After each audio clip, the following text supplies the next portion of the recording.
இந்த நிகழ்ச்சியிலே பங்கேற்று உரையாற்றி சென்றிருக்கிற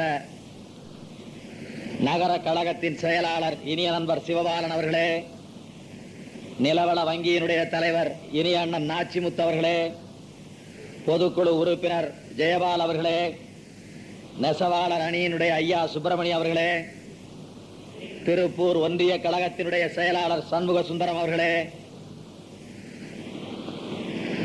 மாவட்ட இளைஞர் அணியினுடைய துணை அமைப்பாளர் மனோகரன் அவர்களே, நான் எங்கு சென்றாலும் காண்கிற முகத்திற்கு சொந்தக்காரரான தொண்டர் அணியின் குமார் அவர்களே, நகர துணை செயலாளர் சேகர் அவர்களே, இனிய நண்பர் மூர்த்தி அவர்களே, ஒன்றிய இளைஞர் அணியின் சக்திவேல் அவர்களே, தொழிலாளர் முன்னணியைச் சேர்ந்த ஐயா சம்பத் அவர்களே, நகர கழகத்தின் பொருளாளர் ஈஸ்வரன் அவர்களே, கோவை நகரத்திலே இருந்து இங்கே வருகை தந்திருக்கிற பெரியவர் ஐயா வினோபா அவர்களே, என் இனிய தம்பி சுரேஷ் அவர்களே, திரைப்பட நடிகர் பல்லடம் ஞானம் கிருஷ்ணமூர்த்தி அவர்களே, சங்கொலி விற்பனையாளர் சுப்பாரெட்டி அவர்களே, ஒளிநாடா விற்பனையாளர் வாசுதேவன் அவர்களே, என் நீண்ட நெடிய கால நண்பர் தென்மொழி இயக்கத்தின் துரையரசன் அவர்களே, கோவை ஆறுமுகம் அவர்களே, பா கண்ணன் அவர்களே, பாஸ்கரன் அவர்களே, தவமணி அவர்களே, பாபு அவர்களே, இன்னொரு 20 பேர் சொல்லலாம் என்று நினைக்கிறேன். அவ்வளவு முகங்கள் எனக்கு தெரிகிறது.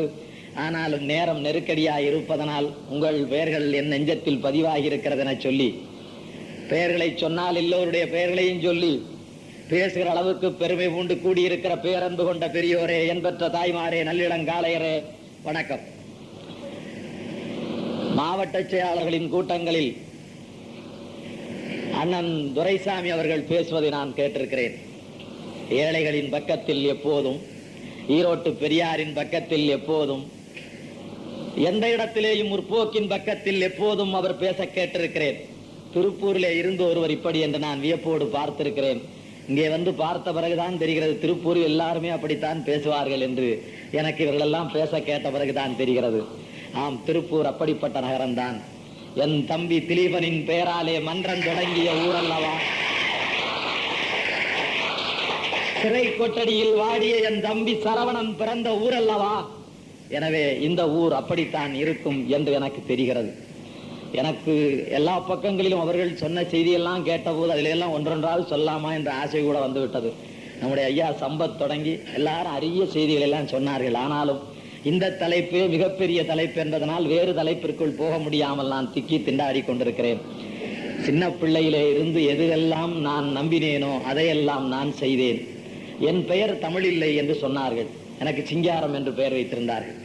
என் பெயர் தமிழில்லை என்று சொன்னார்கள். அப்போதே அந்த பெயரை தூக்கி எறிந்து சட்டப்படி பாவாணன் என்கிற பெயரை நான் பதிவு செய்து கொண்டேன். எங்கள் பகுதி செட்டிநாட்டு சீமை. உங்களுக்கு தெரியும், இங்கே பல பேர் இருப்பார்கள், என் உறவினர்கள். அவர்கள் எனக்கு தெரியாது, உங்களைத்தான் எனக்கு தெரியும். பல பேர் இங்கே வாழ்கிறார்கள். அந்த சீமையில் கன்னி இளமான்கள் 40 அகவை வரையில் காசில்லாமல் காத்து கிடக்கிற காட்சியை நான் பார்த்திருக்கிறேன். இப்படி காசு வாங்கி திருமணம் செய்வது கேவலமானது என்று அறிஞர்கள் சொல்ல நான் கேட்டிருக்கிறேன்.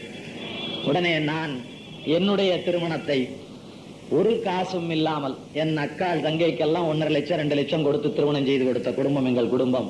ஆனால் ஒரு காசும் கொடுக்காமல் என்று மட்டும் இல்லை, ஒரு காசும் கொடுக்க முடியாத ஒரு ஏழை குடும்பத்தில் பெண்ணெடுத்து முதலாய் செட்டிநாட்டில் சீர்திருத்த திருமணத்தை நானே செய்தேன். எங்கள் பகுதியில் திராவிடர் கழகத்தை சேர்ந்த தோழர்களை தாலி கட்டித்தான் திருமணம் செய்து நான் கண்டிருக்கிறேன். ஆனால் முதலாக ஐதீகம் பெருத்த செட்டிநாட்டில் நானும் என் துணைவியாரும் வெறும் மாலை மாத்திரமே மாற்றிக்கொண்டோம். வேற எந்த செய்தியும் அங்கே கிடையாது. அப்படி ஒரு திருமணம் நடந்தது. அதை பார்க்கவே பல்லாயிரக்கணக்கிலே மக்கள் கூடினார்கள். அப்படி ஒரு திருமணத்தை அவர்களால் நம்ப முடியவில்லை. இதற்கு பேர் திருமணமா என்று கேட்டார்கள். அந்த திருமணம் அப்படி நடந்தது. அதற்கு பிறகு நான் சிறைச்சாலைக்கு போக வேண்டிய இக்கட்டான நிலை வந்தது. எல்லாரும் சொன்னார்கள், இங்கே இருக்கிறவர்கள் ஐயா சொன்னார்கள், அருமையாக சொன்னார்கள், போகலாம் என்று சொன்னவுடன் கொட்டடி காலியாகி போய்விட்டது என்று சொன்னார்கள். அது மாதிரி எங்கள் ஊரிலேயும் சொல்வார்கள், உங்கள் ஊரிலேயும் சொல்வார்கள். நீ சிறைக்கு போனால் உன் பெண் என்ன ஆகும், பிள்ளை என்ன ஆகும், அப்பன் என்ன ஆவார், ஆயி என்ன ஆவார் என்று கேட்பார்கள். ஐயா பெரியார் சொல்வார், என் குடும்பம் என்னாகும் என்று நினைப்பதே முதல் பயமாகும். முதலாவது பயமே அதுதான். நான் இல்லாமல் என் குடும்பம் இல்லாமல் போகும் என்பது கற்பனையாகும். நான் இல்லாவிட்டால் என் துணைவியார் வள்ளியம்மை வேலை பார்த்து பிழைத்துக் கொள்வார்.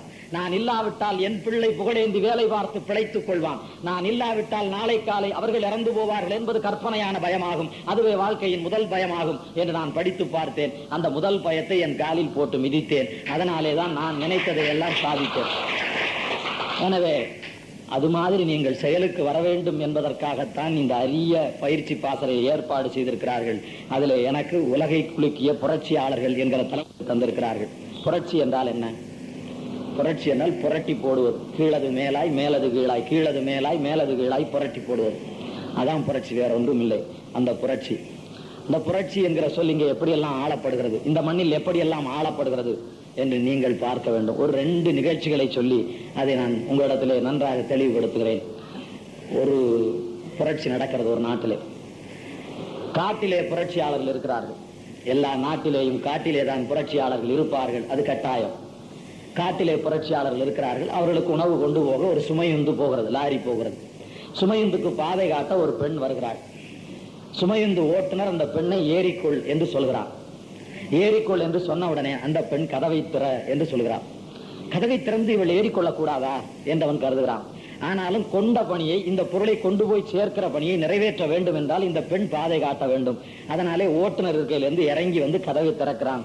அவள் ஏறி உட்கார்ந்த பிறகு கதவை சாத்து என்கிறான். உனக்கு கடுப்பாகிறது. கதவை திற என்கிறாள், ஏறி உட்கார்ந்த பிறகு கதவை சாத்து என்கிறாள். என்ன கொடுமை இது! நான் என்ன இவளுக்கு பணியாளா?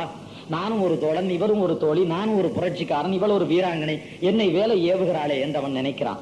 கொஞ்சம் தூரம் போகிறது. காட்டிலே ஒரு மரம் குறுக்கே விழுந்து கிடக்கிறது. அந்த மரத்தை புரட்டி போட வேண்டும், அப்போதுதான் வழி கிடைக்கும்.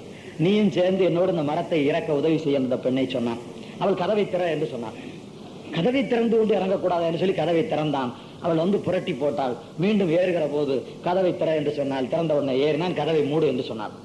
அப்புறம் 7-8 இடங்களிலே மரங்கள் விழுந்து கிடந்தது. அவனே அவள் சொல்வதை எதிர்பார்க்கவில்லை. அவனே இறங்கினான், கதவை திறந்தான், மரத்தை புரட்டி போட அழைத்தான், மரத்தை புரட்டி போட்டாள். பிறகு ஏற விட்டு கதவை சாத்தினான். அவள் சொல்வதற்கு அவன் காத்திருக்கவில்லை. ஒவ்வொரு முறையும் கதவை திறந்து கதவை சாத்தி அவளை கூட்டிக் கொண்டு போனான். கடைசியாய் அந்த முகாம் வந்தது. அந்த முகாமிலே பொருள்களை எல்லாம் இறக்கி வைத்து திரும்ப போகிற போது அவன் கேட்டான், தோழி, நான் உன்னை கேட்கிறேன் என்று எண்ணாதே. நீயும் நானும் ஒன்று போலத்தானே புரட்சி செய்ய வந்திருக்கிறோம். நீனும் நானும் ஒன்று போலத்தானே இந்த இயக்கத்தில் சேர்ந்திருக்கிறோம். ஆனால் நீ இந்த சுமையுந்தில் ஏறுகிற போது கதவை திற என்றும், இறங்குகிற போது கதவை சாத்து என்றும் எனக்கு கட்டளை இட்டது ஏன்? நீனே திறந்து கொள்ள கூடாதா என்று கேட்டான். அவள் பதில் சொல்லாமல் சிரித்தால். இன்னும் கொஞ்சம் தூரம் போன பிறகு காட்டுகிறேன் என்று சொன்னாள். கொஞ்ச தூரம் போன பிறகு மீண்டும் ஒரு மரம் வழியிலே விழுந்து கிடந்தது. அப்போது அவள் சொன்னாள், கதவை திற என்று. அவன் திறந்தான். அவள் இறங்கி நின்ற பிறகு மரத்தை புரட்டுவதற்கு முன்னால் உன் வண்டியின் வெளிச்சத்தை போடு, உன் வண்டியின் விளக்கை போடு என்று சொன்னாள். அவன் வண்டியின் விளக்கை போட்டான். அப்போது அவள் மேலே போத்தியிருந்த போர்வையை எடுத்து கீழே போட்டாள். அவன் பார்த்தான், அவளுக்கு 2 கையும் கிடையாது. 2 கையும் கிடையாத தோழி புரட்சிக்காரியாய் காட்டிலே வழிகாட்டுகிறவளாய் நின்றாள். அவன் கேட்டான், அப்படியானால் 2 கையும் கிடையாது, நீ எப்படி மரத்தை என்னோடு சேர்ந்து புரட்டினாய் என்று கேட்டான். அப்போதுதான் அவள் சொன்னாள், என் நெஞ்சாங்குலையை மோதி அந்த மரத்தை முட்டி தூக்கினேன் என்று அந்த பெண் சொன்னாள். 2 கையும் இல்லாமல் நெஞ்சாங்குலையால் மரத்தை முட்டி தூக்கி காட்டிலே வழிகாட்டுகிறவளாக உருச்சி நின்றாளே, அவளுக்கு புரட்சி பெண் என்று கூட பெயரில்லை, வீராங்கனை என்று தான் அந்த புத்தகத்தில் பதிவு செய்திருக்கிறான். அவளுக்கு புரட்சி பெண் என்று பெயர் இல்லை, வீராங்கனை என்று தான் பதிவு செய்திருக்கிறான்.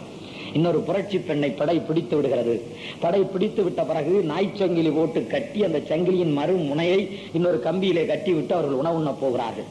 அவள் நினைத்து பார்க்கிறாள், நான் மாட்டிக்கொண்டேனே, மாட்டிக்கொண்ட என்னை இனிமேல் அவர்கள் கொடுமை செய்வார்கள். கொடுமை செய்கிற போது நான் காட்டிக் கொடுக்க வேண்டிய கட்டாயம் வருமே, என் தோழர்களை காட்டிக் கொடுக்க வேண்டிய கட்டாயம் வருமே. நான் ஒருத்தி இறந்து போனாலும் பரவாயில்லை, அவர்களை காப்பாற்றிவிட வேண்டும் என்று அவள் கருதுகிறாள். எண்ணி பார்க்கிறாள், எப்படியாவது தப்பித்து போனால் அவர்களை காப்பாற்றி விடலாம் என்று அவர் கருதுகிறாள். எண்ணி பார்க்கிறாள். எண்ணி பார்க்கிற போது அவளுடைய கால் மூடி அவளுடைய பூட்ஸுக்குள்ளே இருக்கிற குறுங்கத்தி நினைவுக்கு வருகிறது. அவளுடைய கால் மூடி அவளுடைய பூட்ஸுக்குள்ளே இருக்கிற கத்தி நினைவுக்கு வருகிறது. அந்த கத்தியை எடுத்து கொர என கட்டப்பட்டிருக்கிற சங்கிலி, கட்டப்பட்டிருக்கிற விலங்கு, கட்டப்பட்டிருக்கிற இந்த கையை அறுக்கிறாள். தன் கையை தானே அறுக்கிறாள். தன் கையை தானே அறுத்து துண்டாக்கி அந்த கை சங்கிலியோடு தொங்குகிறது. அறுத்த கையை எடுத்து பிடித்து கொண்டு தன்னுடைய முகாம் நோக்கி ஓடுகிறாள். என்னை பிடித்து விட்டார்கள், நான் தப்பித்து ஓடி வந்திருக்கிறேன். என் கையில் குருதி வலிந்து கொண்டிருக்கிறது. நான் வருகிற பாதையெல்லாம் குருதி வலிந்திருக்கும். இந்த குருதியை பின்தொடர்ந்து அவர்கள் வருவார்கள். இந்த குருதியோடு இந்த மண்ணில் விழுந்து நான் இறந்து போவேன். நீங்கள் தப்பித்து போய்விடுங்கள், தப்பித்து போய்விடுங்கள். உங்களை காட்டி கொடுக்க கூடாது என்பதற்காக என் கையை வெட்டி வீழ்த்தி விட்டு நான் தப்பித்து வந்து விட்டேன் என்றவள் சொன்னாள்.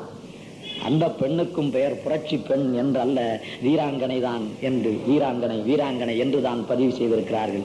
ஆனால் இந்த மண்ணில் புரட்சி தலைவி என்று யாரை எல்லாமோ சொல்கிறோமே. புரட்சி என்கிற சொல் எவ்வளவு கொச்சைப்படுத்தப்பட்டிருக்கிறது. புரட்டி போடுகிற வேலையை செய்கிறவர்கள் புரட்சியாளர்கள். ஆனால் இந்த மண்ணில் புரட்சி தலைவி என்று நாம் யாரை சொல்கிறோம் என்று எண்ணி பார்க்கிற போது வேதனை மிஞ்சி நிற்கிறது. நான் சென்னை சிறைச்சாலையிலே இருந்தபோது எனக்கு ஒருவனை அறிமுகப்படுத்தினார்கள். ஒரு விரல் தண்டி இருந்தான். இந்த சென்னை சிறைச்சாலையில் இருக்கிற 2500 பேருக்கு எனக்கு தெரியும் என்று சொன்னார்கள். நான் இவ்வளவு சின்னஞ்சிறுவனாய் இருக்கிற இவனுக்கு அவ்வளவு செல்வாக்கா என்று கேட்டேன். உங்களுக்கு தெரியாதா, நீங்கள் வந்து 1 மாதம் ஆகிவிட்டது என்று கேட்டார்கள். தெரியாது என்று சொன்னேன். அப்புறம் பிறகு சொன்னார்கள், இவன் தான் ரஜினிகாந்த் வீட்டிலே திருடியவன் என்று சொன்னார்கள். ஆனால் ரஜினிகாந்த் வீட்டிலே திருடியவன் என்னை பார்த்து கைகட்டி கொண்டு நின்றான். எனக்கு மிகுந்த வியப்பாய் போய்விட்டது. நீ எனக்கு மதிப்பு கொடுப்பதை பார்த்தால் ஏதோ கொள்ளை கூட்ட தலைவன் மாதிரி என்னை எல்லாரும் பார்ப்பார்கள், என்னடா இப்படி நிற்கிறாய் என்று நான் கேட்டேன். அவன் சொன்னால், வேறொன்றும் இல்லை அண்ணா, நான் உங்கள் புதுக்கோட்டைக்காரன் தான் என்று சொன்னான். அதற்கு பிறகு அவனை அழைத்து பக்கத்தில் உட்கார வைத்து, என்ன நடந்தது, எப்படி செய்தாய்? 3வது மாடியிலே இருந்து தரையிலே துள்ளி குதிக்கக்கூடிய ரஜினிகாந்த் வீட்டிலே, 10 பேரை பந்தாடக்கூடிய ரஜினிகாந்த் வீட்டிலே, கையில் ஆயுதம் இல்லாமல் ஆயுதம் வைத்திருக்கிற 10-15 பேரையும் விருட்டென்று இழுத்து கீழே சாய்த்து சண்டை போடுகிற ரஜினிகாந்த் வீட்டிலே எப்படி அடா திருடினாய்? தூங்கும் போது திருடினாயா, இல்லாத போது திருடினாயா என்று கேட்டேன். இல்லை, அவர் இருந்த போதுதான் திருடினேன் என்று சொன்னான். அப்படியானால் ரஜினிகாந்த் விழித்திருந்தாலும் உன் கதி என்ன ஆகும் என்று கேட்டேன். அவன் சொன்னான், எல்லா பொருளையும் எடுத்து நான் ஒரு முடிச்சு போட்டு துண்டில் எடுத்துக்கொண்ட பிறகு எனக்கும் உங்களை மாதிரி ஒரு சந்தேகம் வந்தது. ரஜினிகாந்த் விழித்தால் என்ன ஆகும் என்று பார்க்கலாம் என்று எனக்கு ஒரு எண்ணம் வந்தது. அதனால எல்லா கதவுகளையும் நேராக திறந்து வைத்துக் கொண்டேன். வம்பை இழுத்து பார்ப்போம், விழுந்தால் ஓடி தாவி விடலாம் என்று நான் எல்லா கதவையும் திறந்து வைத்துக் கொண்டு அந்த அறையில இருந்த அலமாரி கதவை படார் என 4 முறை அடித்து சாத்தினேன். சாத்தினுடன் என்ன நடந்தது? ரஜினிகாந்த் திரும்பி படுத்தார் என்று சொன்னான். அயர்வாக திரும்பி படுத்து தூங்கி போனாரா என்று கேட்டேன். இல்லை, திரும்பி படுத்து என்னை பார்த்தபடி விழித்தபடி அப்படியே இருந்தார் என்று சொன்னான். ஒன்றும் செய்யவில்லை என்று கேட்டேன். ஒன்றும் செய்யவில்லை, பார்த்தபடி பயந்தபடி இருந்தார் என்றான். என்னடா செய்தா என்று நான் கேட்டேன். நான் 1 தடவை தேடினான் 100 தடவை தேடின மாதிரி என்று சொல்லிவிட்டு வந்தேன் என்று அவன் சொன்னான்.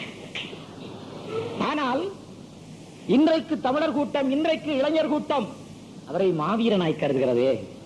நடிப்பை பாசாங்கு, நடிப்புனா பாசாங்கு, பாசாங்கையே புரட்சி என்று நினைக்கிற இளைஞர் கூட்டமே, புரட்சி என்றால் என்னவென்று தென் திசையை பார் என்று இன்றைக்கு ஒருவன் பாடல் எழுதியிருக்கிறான். பாசாங்கையே புரட்சி என்று நடிக்கிற நம்புகிற இளைஞர் கூட்டமே, புரட்சி என்றால் என்னவென்று தென் திசையை பார் என்று ஒரு பாடல் எழுதியிருக்கிறார்கள். அப்படி புரட்சி என்பது கொச்சைப்படுத்தப்பட்டிருக்கிற மண்ணில் புரட்சி என்றால் என்ன என்று நான் பேசி வருகிறேன். புரட்சி என்றால் என்ன? நம்முடைய மண்ணிலே புரட்சி இல்லையா? உலகை குலுக்கிய புரட்சியாளர் நம்முடைய மண்ணிலே இல்லையா என்று கேட்டால் புரட்சியாளர் இருந்திருக்கிறார்கள். எங்கள் சீமையில் இருந்திருக்கிறார்கள். மருது பாண்டியரின் சிவகங்கை சீமை எங்கள் சீமை என்று நெஞ்சை நிமிர்த்தி சொல்வதில் எனக்கு எப்போதும் பெருமை உண்டு. சிவகங்கை சீமை 16 ஆண்டு காலமே சின்ன மருதுவும் பெரிய மருதுவும் ஆண்டிருக்கிறார்கள். ஒரே காலத்தில் 2 மன்னர்கள் ஆண்ட பூமி சிவகங்கை சீமையாகும். சிவகங்கை அரண்மனையில இருந்து பெரிய மருது என்கிற வெள்ளை மருதுவும், அரண்மனை சிறுவயல் என்கிற அரண்மனையில இருந்து இளைய மருது என்கிற இளைய மருதுவும் இருந்து அரசாண்டிருக்கிறார்கள். ஒரே காலகட்டத்தில் 2 மன்னர்கள் அரசாண்ட பூமி சிவகங்கை சீமை பூமி. அந்த சிவகங்கை சீமையிலே ஆண்ட மன்னர்கள் 16 ஆண்டு காலம் ஆண்டிருக்கிறார்கள். 16 ஆண்டு காலம் அவன் எப்படி ஆண்டான் என்பதை வெள்ளைக்காரன் அக்னித்துறை என்கிறவன் பதிவு செய்திருக்கிறான். நம்முடைய ஆற்றில் வரலாறு எழுதுவதில்லை, நம்முடைய வரலாறு நாம் எழுதுவதில்லை, நம்முடைய வரலாற்று நமக்கு பெருமை இல்லை, நம்முடைய வீரம் நமக்கு தெரியாது. ஆனால் வெள்ளைக்காரன் எழுதுகிறான், நாங்கள் படைநடத்தி போனோம், அவர்களை வெல்லவே முடியவில்லை. நாங்கள் பலமுறை போனோம், நாங்கள் தோற்று திரும்பி வந்தோம் என்று வெள்ளைக்காரன் எழுதுகிறான். எப்படி தோற்றான்? இவன் பெரிய துவக்கு கொண்டு போனவன், பெரிய துப்பாக்கி கொண்டு போனவன், பெரிய தகரி பீரங்கி கொண்டு போனவன், பெரிய புதிய ஆயுதங்களை கொண்டு போனவன், இவன் எப்படி தோற்று போனான் என்று நமக்கு வியப்பு வருகிறது. ஆனால் வெள்ளைக்காரன் அதற்கப்பாலே எழுதுகிறான், எதிரியின் கழுத்தை சீவி விட்டு எய்தவன் கைக்கு திரும்பி வருகிற வளரி என்கிற கருவியை வைத்துக் கொண்டவர்கள் எங்களுக்கு விளையாட்டு காட்டினார்கள். அவன் எழுதுகிறான், நான் சொன்னால் கற்பனை பொய் புனை சுருட்டு கட்டுக்கதை என்று சொல்லிவிடுவார்கள். அவன் சொல்கிறான், எதிரியின் கழுத்தை சீவி விட்டு எய்தவன் கைக்கே திரும்பி வருகிற வளரி என்கிற கருவியை வைத்துக் கொண்டு எங்களை சின்னா பின்னப்படுத்தி விட்டார்கள். என் படை தளபதிகள் பல பேருடைய தலையை சீவி தள்ளிவிட்டார்கள் என்று அவன் எழுதுகிறான். அந்த வளரி எங்கே? அந்த வளரி இப்போதும் ராமநாதபுரம் அரண்மனையிலேயும் சிவகங்கை அரண்மனையிலேயும் கண்காட்சியில் வைக்கப்பட்டிருக்கிறது. அந்த வளரி இப்போது இயங்குகிறது. ஆம், இயங்குகிறது. ஜப்பான் மண்ணிலே இயங்குகிறது. அதற்கு என்ன பெயர்? பூமராங் என்றதற்கு பெயர். இப்போது பூமராங்கை அந்த ஜப்பானில் அதிக தூரம் வீசி பரிசு வாங்கி இருக்கிற இடத்திலே உன்னுடைய அடுத்த கட்ட குறிக்கோள் என்ன என்று கேட்டால் அவன் சொல்கிறான், தென் தமிழ் நாட்டிலே பெரிய மருது என்று சொல்கிற வெள்ளை மருது என்கிறவன் மிக நீண்ட தூரம் இந்த வளரியை வீசி எதிரியின் கழுத்தை சீவி இருக்கிறான். அந்த அளவிற்கு இன்னும் என்னால் வீச முடியவில்லை. அவன் வீசிய தூரம் வீசுவதற்கு நான் முயற்சி செய்து கொண்டிருக்கிறேன். அவனுடைய பழைய பதிவை ரெக்கார்டு பழைய ரெக்கார்டை உடைப்பதற்கு நான் முயன்று கொண்டிருக்கிறேன் என்று ஜப்பான் மண்ணில் இன்றைக்கு வளரி வீசுவதில் கைதேர்ந்தவன் கருத்து தெரிவித்திருக்கிறான். அப்படி அவர்கள் வளரி வீசி எதிரியை கழுத்தை சீவி தள்ளி இருக்கிறார்கள். அவன் சொல்கிறான், அதற்கு பிறகு ஒரு கிராமத்திற்குள் 10,000 படையை வெள்ளை பட்டாளத்தை கூட்டிக் கொண்டு போய் 100 பேர் இருக்கிற 100 வீடு இருக்கிற ஒரு சிற்றூரில் திடீரென 10,000 வெள்ளை பட்டாளத்தை கூட்டிக் கொண்டு போய் வீடு வீடாய் புகுந்து அந்த மறவர்கள் வீடுகளில் இருந்த வளரியை பறிமுதல் செய்து பல மாத காலம் இந்த வேலையை செய்து அவர்கள் வளரியை பறிமுதல் செய்த பிறகுதான் நாங்கள் மருதுபாண்டியரோடு சண்டையிடவே முடிந்தது என்று அவன் சொல்கிறான். இவன் வளரியை பறிமுதல் செய்தான். மருதுபாண்டியர்கள் விட்டுவிடவில்லை. மறைந்திருந்து தாக்குகிற போர் முறை, கொரில்லா போர் முறை என்கிற போர் முறையின் தந்தையான சேகுவாராவிற்கு முன்னாலே எங்கள் அண்ணன் மருதுபாண்டியர்கள் தான் மறைந்திருந்து தாக்குகிற கொரில்லா போரில் உலகில் வல்லவர்களாய் விளங்கி இருக்கிறார். வளரி பறிமுதல் ஆன பிறகு வெள்ளைக்காரனுடைய துவக்க அவன் வாங்கி இருக்கிறான், வெள்ளைக்காரன் துப்பாக்கி அவன் வாங்கி இருக்கிறான், வெள்ளைக்காரன் கையெறி உண்டை அவன் வாங்கி இருக்கிறான், வெள்ளைக்காரனுடைய எல்லா கருவிகளையும் அவன் வாங்கி இருக்கிறான். வாங்கி அந்த பகுதியில இன்றைக்கும் இருக்கிற பாரி மலை என்கிற பரம்பு மலை உள்ளிட்ட பல்வேறு இடங்களில் மறைந்திருந்து தாக்குகிற கொரில்லா போர் முறையில் பல வெள்ளைக்காரர்களை தாக்கி வீழ்த்தி இருக்கிறான் என்கிற வரலாறு இன்றைக்கு அந்த பகுதியில் இருக்கிற மணச்சை கோயில் உள்பட பல்வேறு கோயில் கல்வெட்டுகளில் இன்றைக்கும் சான்றாய் இருக்கிறது. 16 ஆண்டு காலம் ஆண்டிருக்கிறான். 16 ஆண்டு காலமும் வெள்ளையனை எதிர்த்து போர் போர் போர், வெள்ளையனுக்கு அடிமையாக முடியாது என்று போர், சிவகங்கை சீமையில் சின்ன மருதும் பெரிய மருதும் நடத்திய போர். ஆனால் உங்களுக்கு ஊமை துறமைக்கு அடைக்கலம் கொடுத்த போர் மாத்திரம்தான் தெரியும். இல்லை, அடைக்கலம் கொடுப்பதற்கு முன்னாலே அவர்கள் போராளிகள். அதனாலேதான் ஊமைத்துறை அவர்களை தேர்ந்தெடுத்து அடைக்கலம் வந்தான். அதுதான் வரலாறு. ஊமைத்துறைக்கு அடைக்கலம் கொடுத்தான். கட்டவம்மன் தம்பி ஊமைத்துறைக்கு அடைக்கலம் கொடுத்தான். அதனாலே வெள்ளையரோடு சண்டை என்று நீங்கள் கருதுகிறீர்கள். இல்லை, ஏற்கனவே வெள்ளையரோடு சண்டைக்காரிடத்திலே அடைக்கலம் புகலாம் என்று ஊமைத்துறை வந்தார். அதுதான் உண்மையான வரலாறாகும். அப்படி அவர்கள் நம்முடைய மண்ணில் பெரிய புரட்சியாளர்களாக வாழ்ந்து மடிந்திருக்கிறார்கள். மாயும் வரையில் அவர்கள் போராடி மடிந்திருக்கிறார்கள் என்பது மாத்திரமில்லை, அரசர்கள் என்கிறவர்கள் மக்களுக்கு நன்மை செய்கிறவர்களாக இல்லாமல் இருந்ததனாலே அரசருக்கு மக்களுக்கு வெகு தூரம் இருந்திருக்கிறது, அரசருக்கு மக்களுக்கும் தொடர்பில்லாமல் இருந்திருக்கிறது.